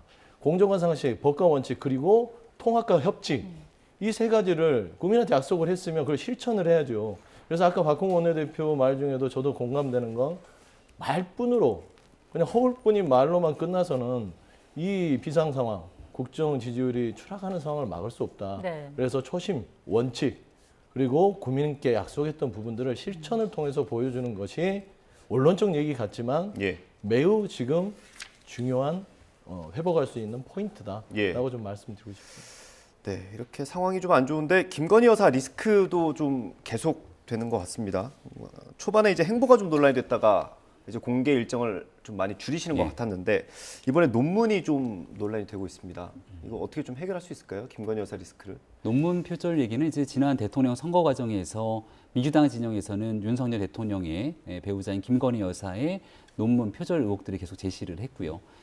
또 이재명 민주당 후보 같은 경우는 당시 본인에 대한 석사 논문 표절 때문에 문제가 굉장히 좀 심각하게 떠올랐던 양 주장이 있었고 여기에 대한 논문 검증에 대한 목소리들이 커졌죠. 예. 결국 지난 봄에는 이재명 의원의 석사 논문 표절 의혹들이 일었던 논문에 대해서 문제가 없다고 가천되는 결정을 내렸고 또 이어서 국민대는 김건희 여사의 논문에 대해서 문제가 없다고 결론을 내립니다. 예. 그래서 이게 어느 한 사람의 문제를 끄집어다가 얘기할 것이 아니라 각 대학에서 정치인 혹은 정치적으로 이슈 쟁점이 크게 떠오르고 있는 논문 문제에 대해서 어느 정도 형평적인 기준을 가지고 이런 결정을 내리게 됐는지 의구심들이 커질 수밖에 없는 대목이 있겠죠. 예. 물론 일반적으로 학교에서 학자로서 전념하게 되는 연구자의 논문과 그리고 이렇게 비전임으로 활동하게 되는 사람들의 논문 기준들을 어떻게 바라볼지도 구체적인 고민들이 있는 상황들이겠습니다만은 예. 여기에 대해서 국민들이 보시는 눈높이가 썩 좋지는 않을 것 같다는 생각이 듭니다. 예. 아무튼 이 일에 대한 최종적인 귀결 사항들은 김건희 여사가 선거 때 국민들께 약속드렸던 배우자로서의 내조에 집중하겠다라고 언급했지만 예. 당선 이후에 적극적인 활동을 보이면서 약속과 조금 다른 행보를 보이는 것 아니냐는 국민적 지탄과도 연결이 돼 있다고 생각이 되는데요. 예. 네. 일단은 현재 대통령실에서도 많은 고민들이 있겠습니다만 말씀했던 오늘 윤석열 대통령이 초심으로 돌아가게 된다면 지난 선거 기간 동안 국민들께 약속했던 바가 무엇인지를 한번 되짚고 곱씹어보고 여기에 대한 초심으로 하나둘씩 국민들의 약속을 실천해 나가는 과정을 겪게 된다면 아마도 국민들의 등 돌렸던 마음들이 조금씩 돌아올 수 있을 거라 생각합니다. 예. 대통령실에 고민이 좀 있을 것으로 보이고요. 어떤 말씀해 주시죠? 저는 이 김건희 여사의 논문 자체는요, 이거는 그냥 사실관계 확인입니다. 그런데 이제 이 학계에서는 국민대의 논문 표절이 문제없다라는 말에 기함을 하죠. 그러니까 국민대에 다니는 교수들도 이게 말이 되냐, 우리 자존심을 꺾는 거 아니냐. 그리고 심지어 김건희 여사가 그 논문에 인용했다는, 뭐 인용도 안 했죠. 따져보면 복부술했던 숙명여대 김모 교수님의 그 논문이 그대로 복사가 될 정도로 똑같은 게 한 3쪽 정도가 있어요. 예. 이런 거는 학계에서는 거의 뭐 각주를 달 수도 없는, 달지도 않았던 부분입니다. 누가 보더라도 이건 표절인데 국민들은 어떤 절차적 정당성을 가지고 그리고 어떤 논거를 가지고 이런 결론을 냈는지 못 밝히고 있어요. 투명하게 밝혀야 되잖아요. 예. 그래서 저는 좀 안타까운 게 아무리 권력이라는 것들이 나라를 지배하고 눈치를 볼 수밖에 없는 생리를 갖고 있다 하더라도요. 이 원칙이 무너지기 시작하면요. 정말로 급속도로 무너집니다. 우리가 경험했잖아요. 박근혜 대통령 시절에 이 국정농단이 뭡니까? 원칙에서 완전히 벗어나다 보니까 나라가 혼란스럽게 가버린 거예요. 예. 그리고 그게 드러나니까 어떻게 됩니까? 탈핵이라는 불행한 사건이 있었잖아요. 저희 민주당은 아까 박홍근 원내대표도 얘기했지만 애정어린 조언입니다. 손잡고 가자. 우리 얘기 좀 들어라. 이 얘기잖아요. 그래서 저는 김건희 여사의 이 표절 문제도 국민대가 눈치 보지 않게끔 제대로 해야 되고 이거 속일 수 있겠습니까? 언젠가 시간이 지나면요. 학자가 국민대만 있는 게 아니에요. 예. 대단한 학자들 많습니다. 드러날 거기 때문에 지금 당장 넘어가려고 하면 안 된다라는 말씀을 드리고요. 저는 그 윤석열 대통령과 윤석열 정부에 부탁드리고 싶은 건 늘 얘기했듯이 본인한테 엄격한 모습 처음에 법과 원칙에 우리는 엄격하다, 문재인 정부와 다르다라고 주장했으면 그렇게 하셔야 되는데 지금 보면 본인과 본인 주위의 사람들한테는 대충 넘어가요. 음주운전해도 넘어가고 그다음에 간첩 조작 사건에도 넘어가고 성비위에 시집을 써도 넘어가고 다 한 자리씩 주지 않습니까? 그러게 엄격하지 못한 모습 그리고 남에게는 법과 원칙을 해서 대우조선에는 그 갇혀있던 사람에게는 법과 원칙에 따라서 불법 시위라고 규정을 하고 이런 부분들은요 국민들이 안 보는 것 같잖아요. 다 보고 있습니다. 예. 이런 부분들을 다시 한번 아로새겨서 정말 100일 안에 그 기자회견을 취소하지 말고 국민 앞에서 좀 100일 기자회견을 다시 했으면 좋겠다. 라는 좀 말씀드립니다. 예. 이번에 주제 바꿔서 국민의힘 얘기를 좀 해보겠습니다. 내일 아마 전국위에서 비대위원장이 결정이 될 것 같은데 이 결정이 되면 이준석 대표는 이제 뭐 돌아올 자리를 잃게 되는 겁니까? 네, 비대위가 최종 의결이 되면 지금 있는 지도부가 그 기능을 상실했기 때문에 더 이상 지도부의 역할을 하지 못한다. 이걸 확실시 정리하는 것이고요. 새로운 지도부를 민주적 절차, 정당성에 맞춰서 새롭게 구성하기 위해서는 전당대회를 통해야 되는데 그 전당대회를 가기까지 시간이 조금 필요할 것 아니겠습니까? 그래서 어떤 뭐 한 달이 될지 2달이 될지에 대한 기간들을 정해서 그 임시적인 지도부 형태로서 비상대책위원회가 출범하게 될 것 같고요. 비상대책위원장을 정리하고 나면 그 비상대책위원장을 중심으로 비대위원이 선임되고 뭐 짧게는 1-2달, 아무리 길어야 뭐 수개월 내에서의 임시적 형태의 지도부가 성립이 될 겁니다. 그러면 이준석 대표의 대표로서의 지위는 자동적으로 상실이 된다 이렇게 보는 것이 맞을 것 같습니다. 여기서 그 뽑히게 될 비대위원장의 역할을 다시 한번 좀 정리를 해주신다면요. 지금 당 대표가 있고 그리고 최고위원들이 모여서 최고위원회를 구성하고 당의 최고적인 핵심 의사결정을 바로 이 월요일, 목요일에 공식 회의를 통한 최고위원회에서 많은 것들을 결정하게 됩니다. 이 최고위원 회의와 당 대표의 역할들을 그대로 대체한다 이렇게 생각하시면 되고요. 비상대책위원장이 당 대표의 역할을, 비상대책위원이 최고위원들이 했던 역할들을 대신하게 됩니다. 다만 임시적인 기구로 이 비대위가 성립이 돼 있게 된다면 뭔가 적극적인 당의 존립을 흔드는 여러 가지 역할들을 하기보단 관리형 체제가 될 가능성이 높고요. 제가 과거 2020년 총선 패배 이후 김종인 위원장과 함께 비상대책위원회 했는데 이때는 혁신형 비대위로 당을 아예 뿌리부터 뒤바꿔보자라고 했던 비대위이기 때문에 이런 경우에 비대위에서는 정말 당을 완전히 개조하는 형태의 비대위가 되는데 지금은 그런 혁신형 비대위가 아닌 관리형 비대위로서 다음 전당대회를 가는 길에 교두보를 넣는 지도부가 될 가능성이 매우 높아 보입니다. 그때 기간이 얼마나 됐습니까? 한 1년 정도로 했습니다. 1년이나 했습니까? 그 당시 6월 달부터 시작돼서 당의 정강정책, 당명도 미래통합당에서 국민의힘으로 바꾸고 4.7 보궐선거라고 하는 중간에 굉장히 중요한 정치적 이벤트까지 있었기 때문에 한 1년 정도의 비상대책위원회를 간 적이 있죠. 이번에는 그보다 훨씬 짧은 비대위가 될 거라는 전망이시고요. 이제 내일 비대위원장이 정해질 텐데 정미경 최고위원이 사퇴 입장을 밝혔습니다. 비교적 이제 이준석 대표와 가깝다고 평가되는 인물인데 오늘 아침 사퇴 기자회견을 열었습니다. 한번 들어보겠습니다. 저는 오늘 최고위원직을 사퇴합니다. 이제는 더 이상 거대한 정치적 흐름을 피할 수 없는 상황 앞에서 고통스러운 마음으로 서 있습니다. 과연 지금 이 흐름을 국민들께서 어떻게 봐주실지 두렵고 걱정될 뿐입니다. 이제는 옳고 그름을 말하는 것조차 고통스럽습니다. 함께 할 동지들이 서로를 향해 원색적인 비난을 쏟아내고 분열하는 것을 보고 있는 것도 고통스럽습니다. 이제는 옳고 그름의 문제가 아니라 그 당원들의 고통과 그다음에 우리 당의 지금 상황, 여기서 대표가 조금 더 나가면 당이 더 혼란스러워지는 거, 위험해지는 거거든요. 그러면 이 지점에서 대표가 멈춰야 되는 거지 지금 법적인 이런 얘기를 할 저기는 아니죠. 인터뷰 마지막에 중요한 내용이 있는 것 같아요.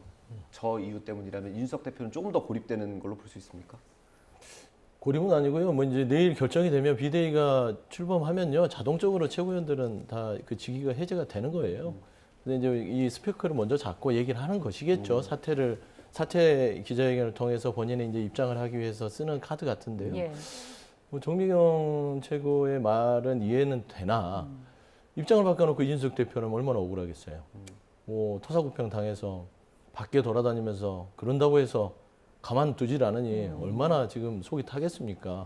저도 처음에는 이준석 대표가 가지고 있는 개인적인 여러 가지 문제에 있어서는 당내 국민의힘에서 윤리위에서 결정하는 부분들에 뭐 다소 억울하지만 본인이 감내해야 될 책임질 부분이라고 생각을 했지만 정치적으로 봐서는 말하면 이준석 대표가 밖에서 당원 모집하고 본인의 몸집을 키워가는 다소 조용한 행보를 했었는데 안에서 윤핵관 부분들이 어떤 안에서 정치를 못하면서 이준석 대표를 다시 등판시킨 그런 결과를 초래한 거는 같아요. 그 부분은 이제 상황 설명이고 하지만은 이 정당 민주주의를 봤을 때는 당헌당 규상 아직 권선동 원내대표가 직무대행을 맡았을 때 이거는 말하자면 그 기간 동안 당원 정지 6개월 동안 기다려주는 기간이었거든요. 네. 그러면 최소한 돌아올 수 있는 공간이 있는데 그러면 그거를 이준석 대표와 어느 정도의 논의가 있었는지 예. 한마디도 없이 그냥 비대위 전환 체제로 하면서 또 잘라내는 거죠.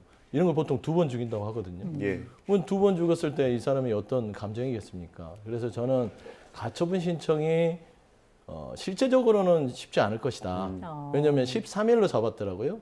가처분 신청을 바로 할지 모르겠지만 본인이 기자회견을 13일로 잡았는데 그러면 본인이 가처분을 해놓고 기자회견을 할지 모르겠지만 제가 봐서는 시간을 두는 것은 본인 스스로도 지금 현재 가처분 신청이 받아들여질 공산이 없다고 판단하는 것 같고요. 그냥 어떤 정치적인 액션으로서 가처분 신청을 하고 그 당내에서 본인을 지지하고 하는 사람들과 제2라운드를 준비하는 여러 가지 지금 포석을 두고 있지 않냐라고 보고 있습니다. 그리고 나서 이제 하나 덧붙이자면 저는 국민의힘의 내용이 오래 간 수밖에 없다고 보는 거는 정작 책임져야 될 사람은 책임 안 지고 주변에 있는 사람들이 다 지금 다 불똥을 맞고 있어요. 따지고 보면 비대위로 전환되었던 그 지점이 권선동 직무대행 현 원내대표께서 문자 내부 총질 문자가 공개되면서 걷잡을 없이 넘어갔거든요. 그리고 그 앞에도 뭐 이제 사적 채용도 있었고요. 그럼 따지면 권선동 원내대표가 책임지면 이 문제가 다 깔끔하게 해결될 수 있는 부분에도 불구하고 권선동 원내대표 직무대행 내려놓고 비대위 전환 체제하고 그다음에 원내대표는 또 남아 있어요. 그리고 나서 비대위원이 됩니다.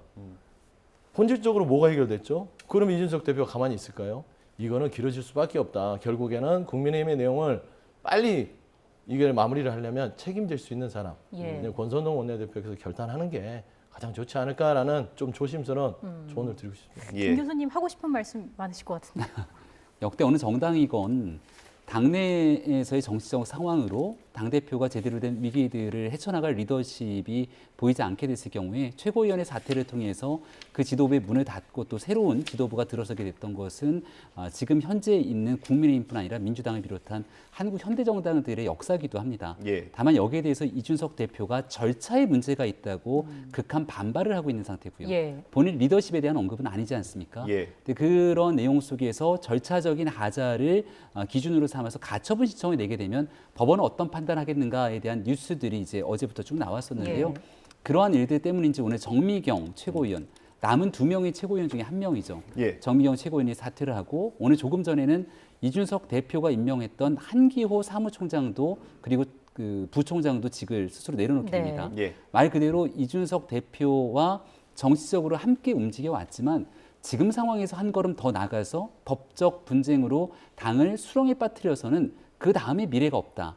그리고 두 번째로 중간에 있었던 요 며칠 상황들을 되짚어 보면 이준석 대표가 이제는 윤핵관이라고 하는 정치인들을 넘어서 윤석열 대통령을 직접적으로 공격하게 되는 모습들을 보이게 되는데 집권당은 성공한 정부를 만들기 위해서 함께 두 축으로 운영되고 있는 주체이기도 하고요.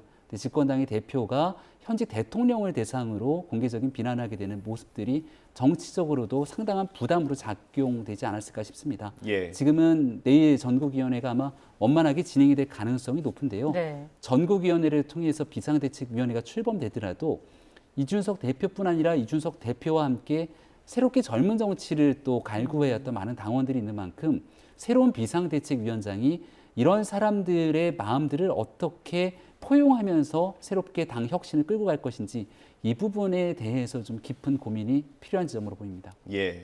마지막으로 짧게 민주당 얘기 좀 해보겠습니다. 지금 전당대회 진행 중인데 이재명 후보가 뭐 첫째 날, 둘째 날 모두 득표율 70%를 훌쩍 넘겼습니다. 아무래도 시선이 많이 쏠리고 있어요. 근데 하나 좀 논란이 되는 사진이 찍혀서 저희가 준비가 되면 한번 보여드릴 텐데 노룩 악수 논란이 좀 불거졌습니다. 준비가 안 됐나요? 준비가 아직 안 됐을까요? 준비가 될 겁니다. 그건 저도 이제 기사를 통해서 봤습니다. 근데 제가 봐서는 이제 그 순간 찍혔다고 뭐 이런 저런 얘기를 하는데 전체적으로 어떤 모습이든 간에 악수를 할 때는 상대의 눈을 보거나 하는 게 맞지 않을까 싶어요. 이제 그거는 이제 좀 놓친 부분은 있다. 좀 민망할 수 있겠다. 근데 그 박민영 대변인인가요? 국민의힘에 그분께서 본인이 민망하다고 하는데 본인이 민망할 필요는 없고 제가 봐서는 박용진 의원이 민망하겠죠. 그런데 그런 부분들은 좀 개선해야 될 부분이라고 분명히 말씀드리고 싶어요. 왜냐하면 아무리 바쁘고 하더라도 상대가 악수를 할 때는 차라리 악수를 안 하고 있었으면 낫죠. 그런데 보면서 악수를 하다 보니까 그런 어떤 장면이 나왔는데요. 그런 것들은 좀 개선을 해야죠. 예. 교수님 한 말씀 덧붙여 주실까요? 다른 정당이 문제에 대해서 그렇게 왈가왈부를 일으키겠습니까마는 태도에 관한 문제가 계속 지적이 되지 않습니까? 네. 또 이재명 의원 같은 경우는 어대명이라고 넘어서 확대명이라고 불릴 정도로 제1야당의 대표가 될 길이 굉장히 농후해 보이는데 박용진 후보 같은 경우는 시종의 일관 또 이재명 의원이 걸어왔던 길들에 대해서 잘못된 일에 대해서는 거침없이 비판해 왔죠.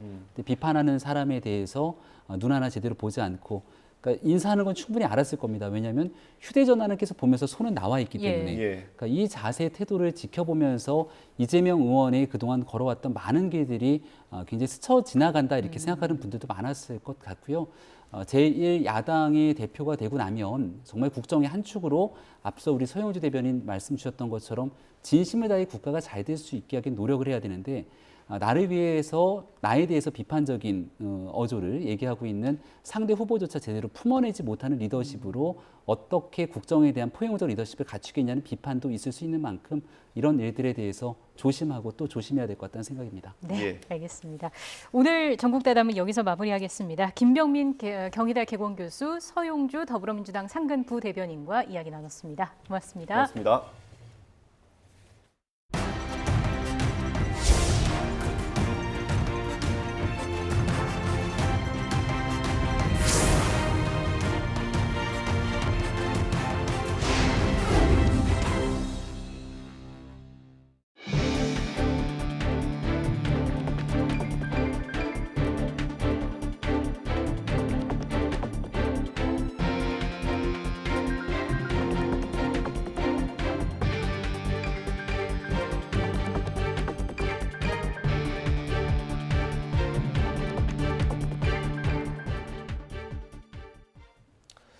정부가 추석 민생 안정 대책과 함께 국민 주거 안정 실현 방안을 이번 주에 발표합니다.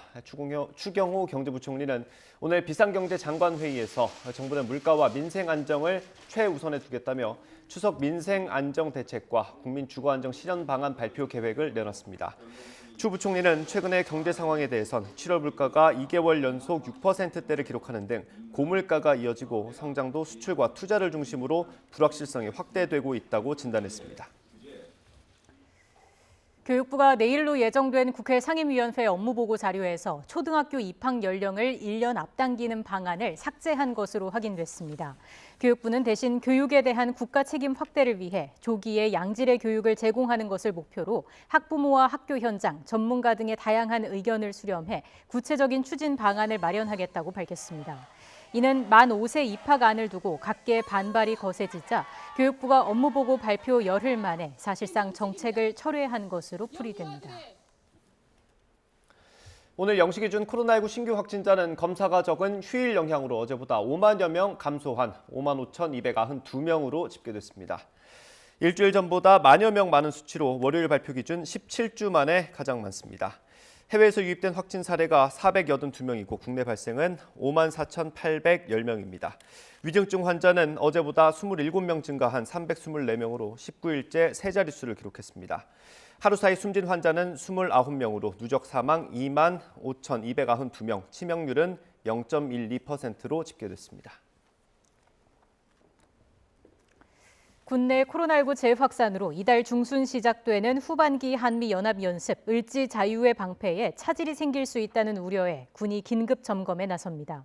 이종섭 국방부 장관은 오는 10일 각 군 총장 등 주요 지휘관들을 소집해 국내 코로나19 재확산 상황을 긴급 점검하고 감염 확산 방지 대책 등을 논의할 전망입니다. 국내 코로나19 신규 확진자는 어제 기준 1,243명으로 확산세가 계속되고 있습니다. 전기차 판매가 늘면서 충전 인프라가 증설되고는 있지만 이용자들은 여전히 불편을 겪고 있습니다. 충전 시간이 짧은 급속 충전기가 부족하고 관리도 부실하기 때문인데 하루 주행 거리가 긴 택시나 화물차 같은 영업용 전기차가 크게 는 것도 영향을 주고 있습니다. 보도에 박홍구 기자입니다. 서울의 한 전기차 충전소. 널찍한 공영 주차장에 충전기가 설치돼 있어 근처를 지나는 택시기사들에게 인기가 많은 곳입니다. 하지만 급속 충전기 7대 중 4대가 고장나 있습니다. 가동 중단 표시가 붙은 지 한 달이 넘었는데 여전히 그대로입니다. 항의 전화를 하면 죄송하다 하면 끝이고 차량이 문제가 없네 보라고 이런 식으로 얘기를 하고 화가 나죠, 화가. 몇 개 남지 않은 충전기는 주로 택시와 화물차들이 차지하고 있습니다. 하루 주행거리가 200km가 넘는 택시기사들에게 충전은 생계와 직결될 만큼 중요한 일입니다. 아니 하루에 한 200km, 230km 뛰어야 되니까 하루에 2번을 충전해야 됩니다. 하루에 2번 할 때도 있고 저 하는데 거의 매일 하다시피. 전기 택시는 올해 상반기에만 5,900대 가까이 늘어 지난해보다 7배 넘게 급증했습니다. 충전 경쟁의 또 다른 요인은 화물 전기차입니다. 국제유가 상승에 따라 기름값이 비싸지면서 영세 자영업자들이 주로 이용하는 소형 트럭도 전기차 판매가 크게 늘었습니다. 1톤 트럭 전기차는 등록 기준으로 지난해 상반기 12,000대에서 올해 15,500여 대로 30% 증가했습니다. 가락시장에서 물건을 쪄서 여기 시장에 들어와서 다시 이제 납품 이렇게 하는 거죠. 총 주행거리가 한 90에서 100 정도 됩니다. 이처럼 영업용 전기차가 늘면서 일반 전기차 운전자들은 주거지 안에 충전소가 없는 경우 여전히 충전이 쉽지 않은 상황입니다. 충전기가 고장난 데도 있고요. 제대로 관리 안 되는 데도 좀 아직까지는 많고요. 막상 충전하러 갔는데 이제 급할 때는 가는데 안 되는 경우도 있고. 정부가 전기차 충전 인프라 확충에 적극 나섰지만 정작 중요한 급속 충전기 보급은 아직도 미흡합니다. 전국의 충전소 13만 1,300여 개 중 급속 충전기는 16,300여 곳으로 14%에 불과합니다. 글로벌에 비하면 14%의 비중은 상당히 적은 것이고요. 현재 글로벌에서는 32% 정도의 급속 충전기 비중을 보이는데 이용자 입장에서는 급속 충전기가 많아야 아무래도 충전의 편리함을 느끼게 되죠. 정부는 그동안 구매 보조금을 지원하는 방식으로 전기차 보급 노력을 해왔습니다. 하지만 이미 전기차가 대세로 굳혀가고 있는 만큼 앞으로는 충전 인프라 구축 등 이용자 편의를 높이는 쪽으로 방향을 전환해야 한다는 목소리가 커지고 있습니다. YTN 박홍구입니다.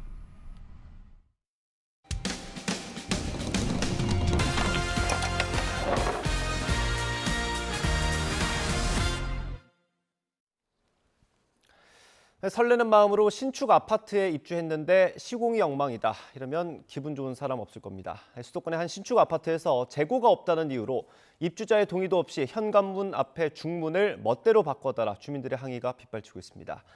작업 자체도 부실투성이었는데 정작 업체는 잘못을 인정하면서도 반년 넘게 아무런 조치를 하지 않아 갈등은 아직도 진행형입니다.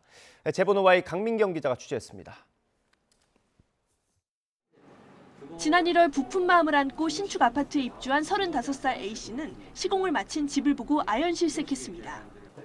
시공사가 연결해준 창호업체에서 100만 원 넘게 주고 맞춘 현관 중문이 전혀 다른 모델로 설치돼 있었기 때문입니다.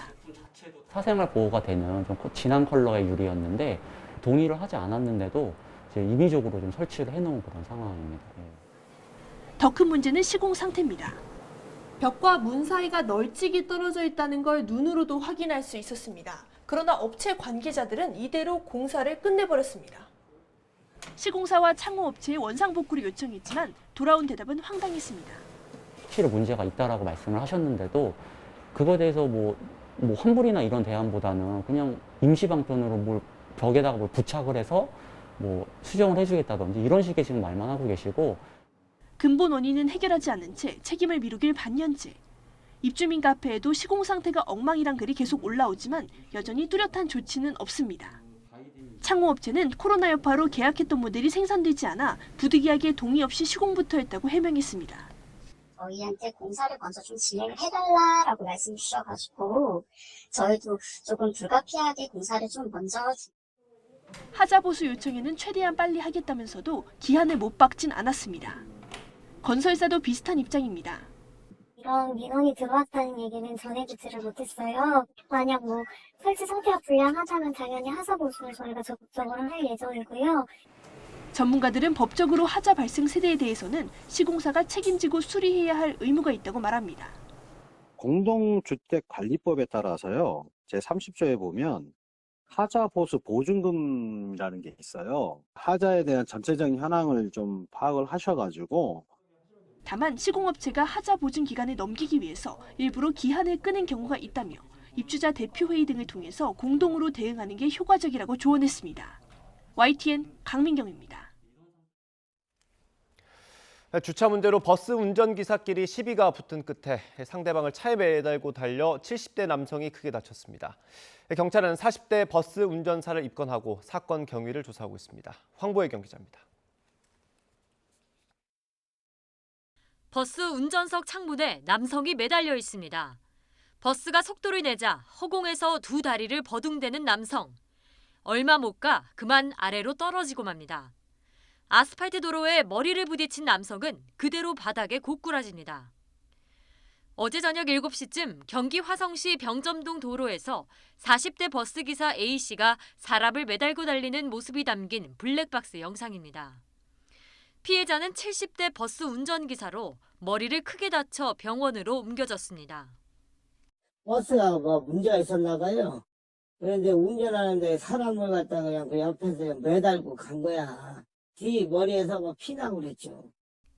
A씨는 시내버스 회차지에서 주차 문제로 피해자와 시비가 붙었다고 경찰에 진술한 거로 파악됐습니다. 경찰은 A씨를 특수상해 혐의로 입건하고 자세한 사건 경위를 조사하고 있습니다. 승객들로 꽉 찬 항공기 안. 어젯밤 9시쯤 제주공항을 출발해 김포공항에 도착할 예정이던 에어부산 항공기가 공기정화 시스템 이상으로 2시간가량 출발이 지연됐습니다. 항공기는 자정쯤 목적지였던 김포공항이 아닌 인천공항에 도착했는데 에어컨이 제대로 작동하지 않으면서 승객들이 무더위 속에 불편을 겪었습니다. 시꺼멓게 탄 차에서 쉴 새 없이 흰 연기가 뿜어져 나오고 소방관들이 차를 에워싸고 연신 물을 뿌려댑니다. 인천 서구 가정동 도로를 달리던 승용차에서 불이 난 건 어제 오후 5시 40분쯤. 50대 남성 운전자는 스스로 대피해 다친 사람은 없었지만 차량이 모두 불탔습니다. 소방당국은 엔진이 과열돼 불이 난 거로 보고 있습니다. YTN 황보혜경입니다. 어젯밤 대구에서 한 남성의 위치 추적 전자장치, 전자발찌를 끊고 달아나 교정당국과 경찰이 추적하고 있습니다. 법무부 대구보호관찰소는 어젯밤 11시 50분쯤 40살 남성 A씨가 대구 태전동 길에서 전자발찌를 훼손해 도주했다며 최근 사진을 공개하고 제보를 요청했습니다. A씨는 키 171cm에 몸무게 78kg 정도로 짧은 스포츠용 머리와 파란색 반소매 티셔츠, 검은색 바지와 뿔테 안경을 착용하고 있는 것으로 파악됐습니다. 보호관찰소 관계자는 경찰과 함께 추적 중이라며 시민들의 적극적인 제보를 요청했습니다. 지난 4일부터 나흘 동안 펼쳐진 중국의 타이완 봉쇄에도 선박 운항은 별다른 타격을 입지 않았다는 발표가 나왔습니다. 타이완 교통부는 지난 6일 7개 국제상업항에 선박 117편이 입항하고 119편이 출항했다며 평소 수준과 비슷했다고 밝혔습니다. 다만 같은 날 항공편은 출입국을 모두 합쳐 369편이라며 평소보다 대폭 줄었다고 발표했습니다. 코로나19 격리를 끝낸 조 바이든 미국 대통령이 모처럼 활짝 웃었습니다. 알카에다 리더 제거부터 인플레이션 감축법 통과까지 일주일 내내 희소식이 이어지면서 집권 후 최고의 한 주라고 평가될 정도였습니다. 과연 지지율 상승으로도 이어질지 관심입니다. 워싱턴 권준기 특파원의 보도입니다. 이틀 연속 코로나19 음성 판정을 받아 격리를 완전히 끝낸 바이든 대통령이 활짝 웃으며 백악관문을 나섭니다. 지난달 21일 첫 확진 이후 무려 17일 만입니다.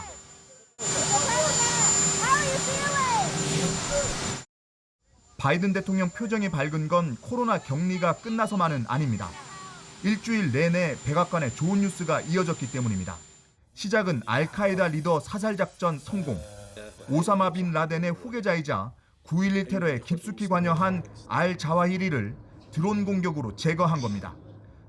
Now, justice has been delivered, and this terrorist leader is no more.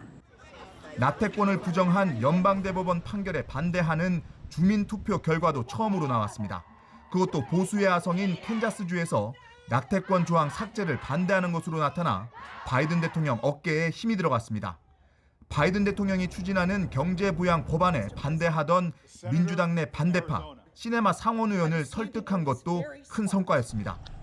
기후변화에 479조 원 투입, 처방약 가격 인하, 대기업의 최소 15% 법인세 부과 등을 담은 이른바 인플레이션 감축법을 처리하는 데 결정적 기여를 했습니다. 바이든 대통령의 한박 웃음은 7월 일자리 실적 발표 뒤에도 이어졌습니다.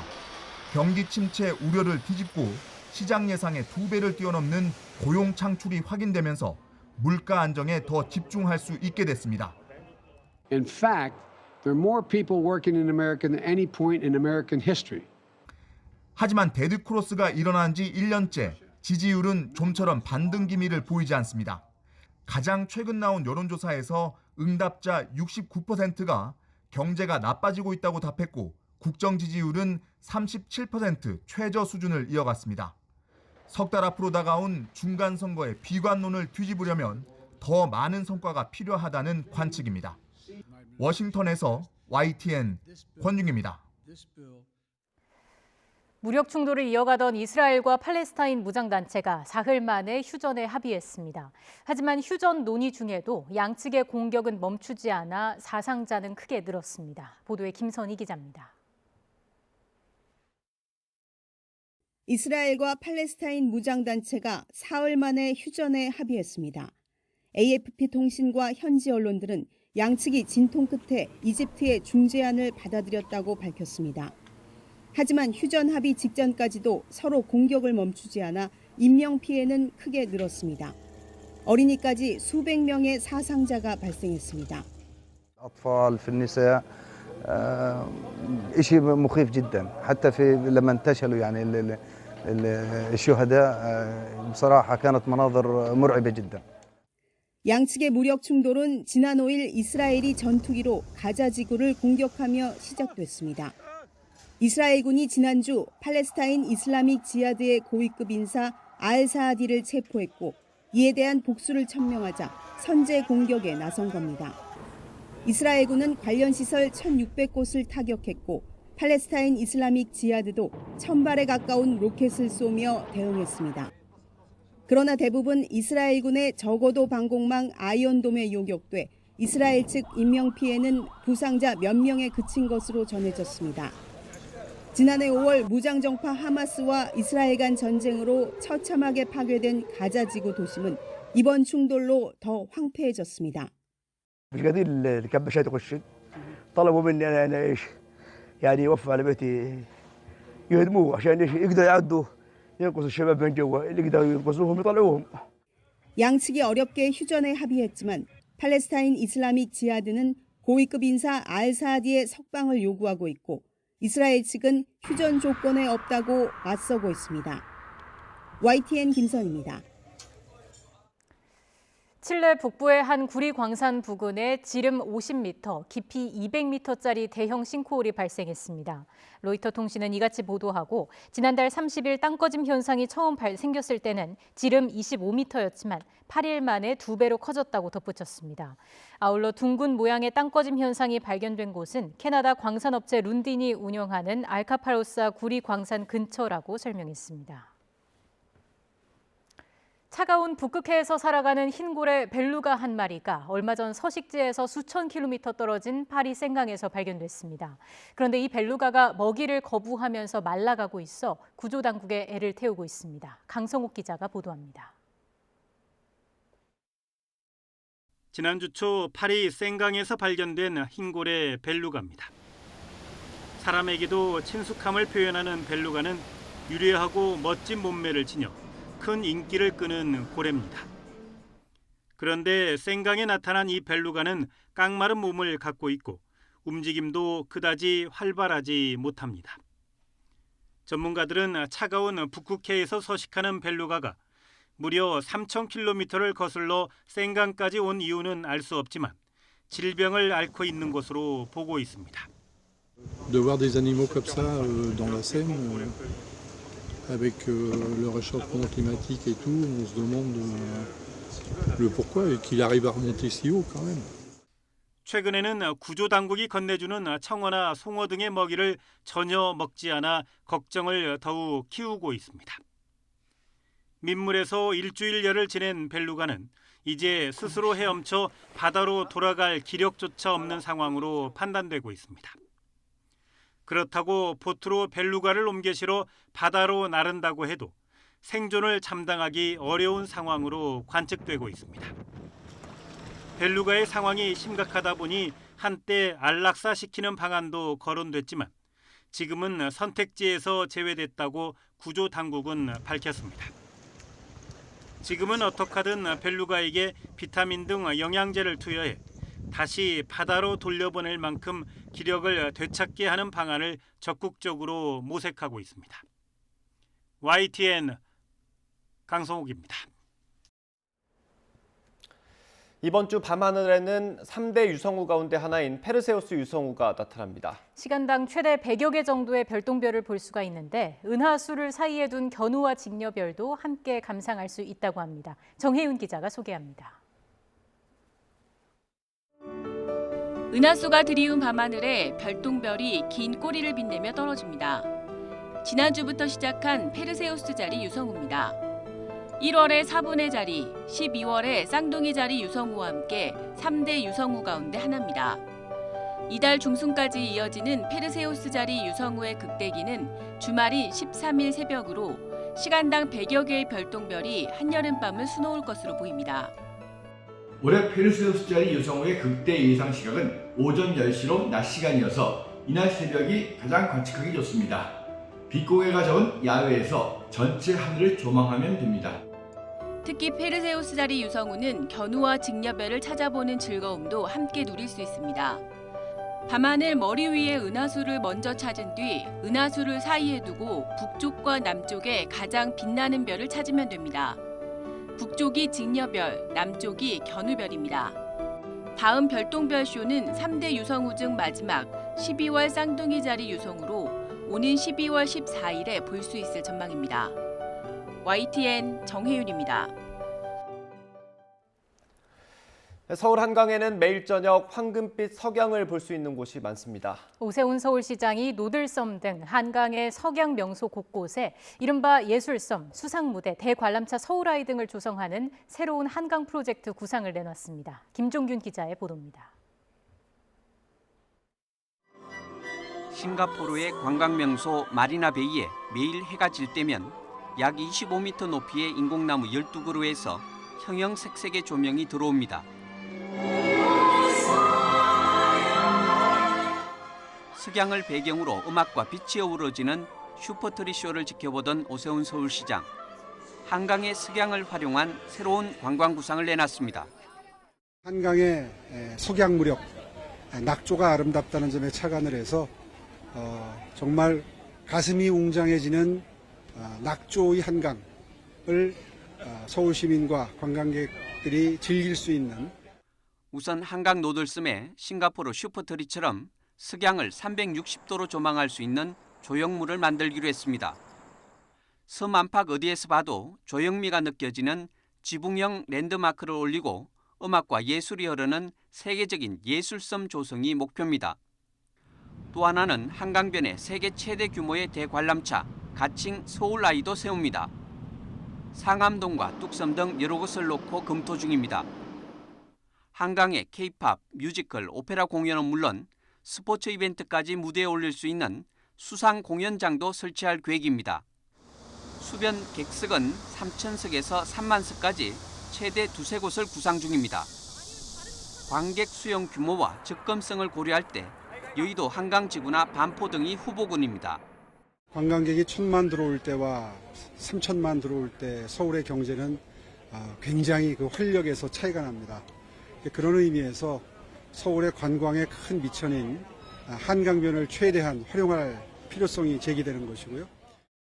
이번 구상은 상암에서 잠실까지 지그재그로 연결하는 그레이트 선셋 한강 라인에 관광 명소를 조성하는 것이 핵심입니다.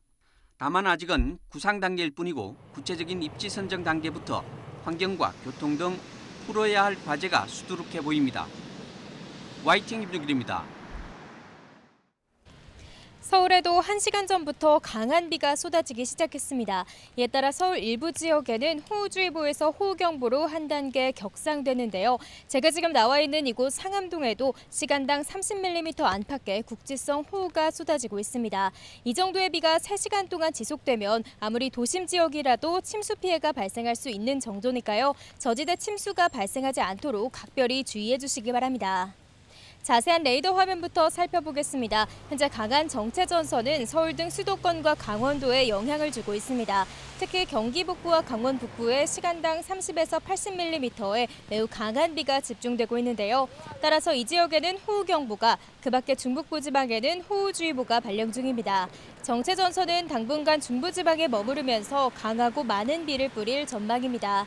우선 모레까지 예상되는 비의 양은 경기 남부와 강원 남부, 충청 북부에 최고 350mm 이상, 그 밖에 수도권과 경북 북부 내륙에도 최고 300mm의 폭우가 쏟아지겠고요. 강원 동해안과 충청 남부에도 50에서 150mm의 많은 비가 내리겠습니다. 강한 비가 내리면서 중북부 지방은 서울 한낮 기온이 28도, 춘천 27도 등으로 무더위가 쉬어가겠습니다. 반면 여전히 폭염특보가 발령 중인 남부지방은 대구 35도, 광주는 32도까지 오르면서 찜통더위가 이어지겠습니다. 중부지방의 호우는 다음 주 초반까지 이어질 전망입니다. 길게 이어지는 호우에 피해가 우려되는 만큼 대비 철저히 해주시기 바랍니다. 반면 남부지방은 무더위가 이어지는 가운데 오후 한때 소나기가 지나겠습니다. 휴가철을 맞아 야영하시는 분들은 기습 호우에 각별히 주의해 주시기 바랍니다. 지금까지 서울 상암동에서 YTN 윤수빈입니다. 이상으로 뉴스앤이슈 마치겠습니다. 잠시 뒤에 더 뉴스가 방송됩니다. 시청해주신 여러분 고맙습니다.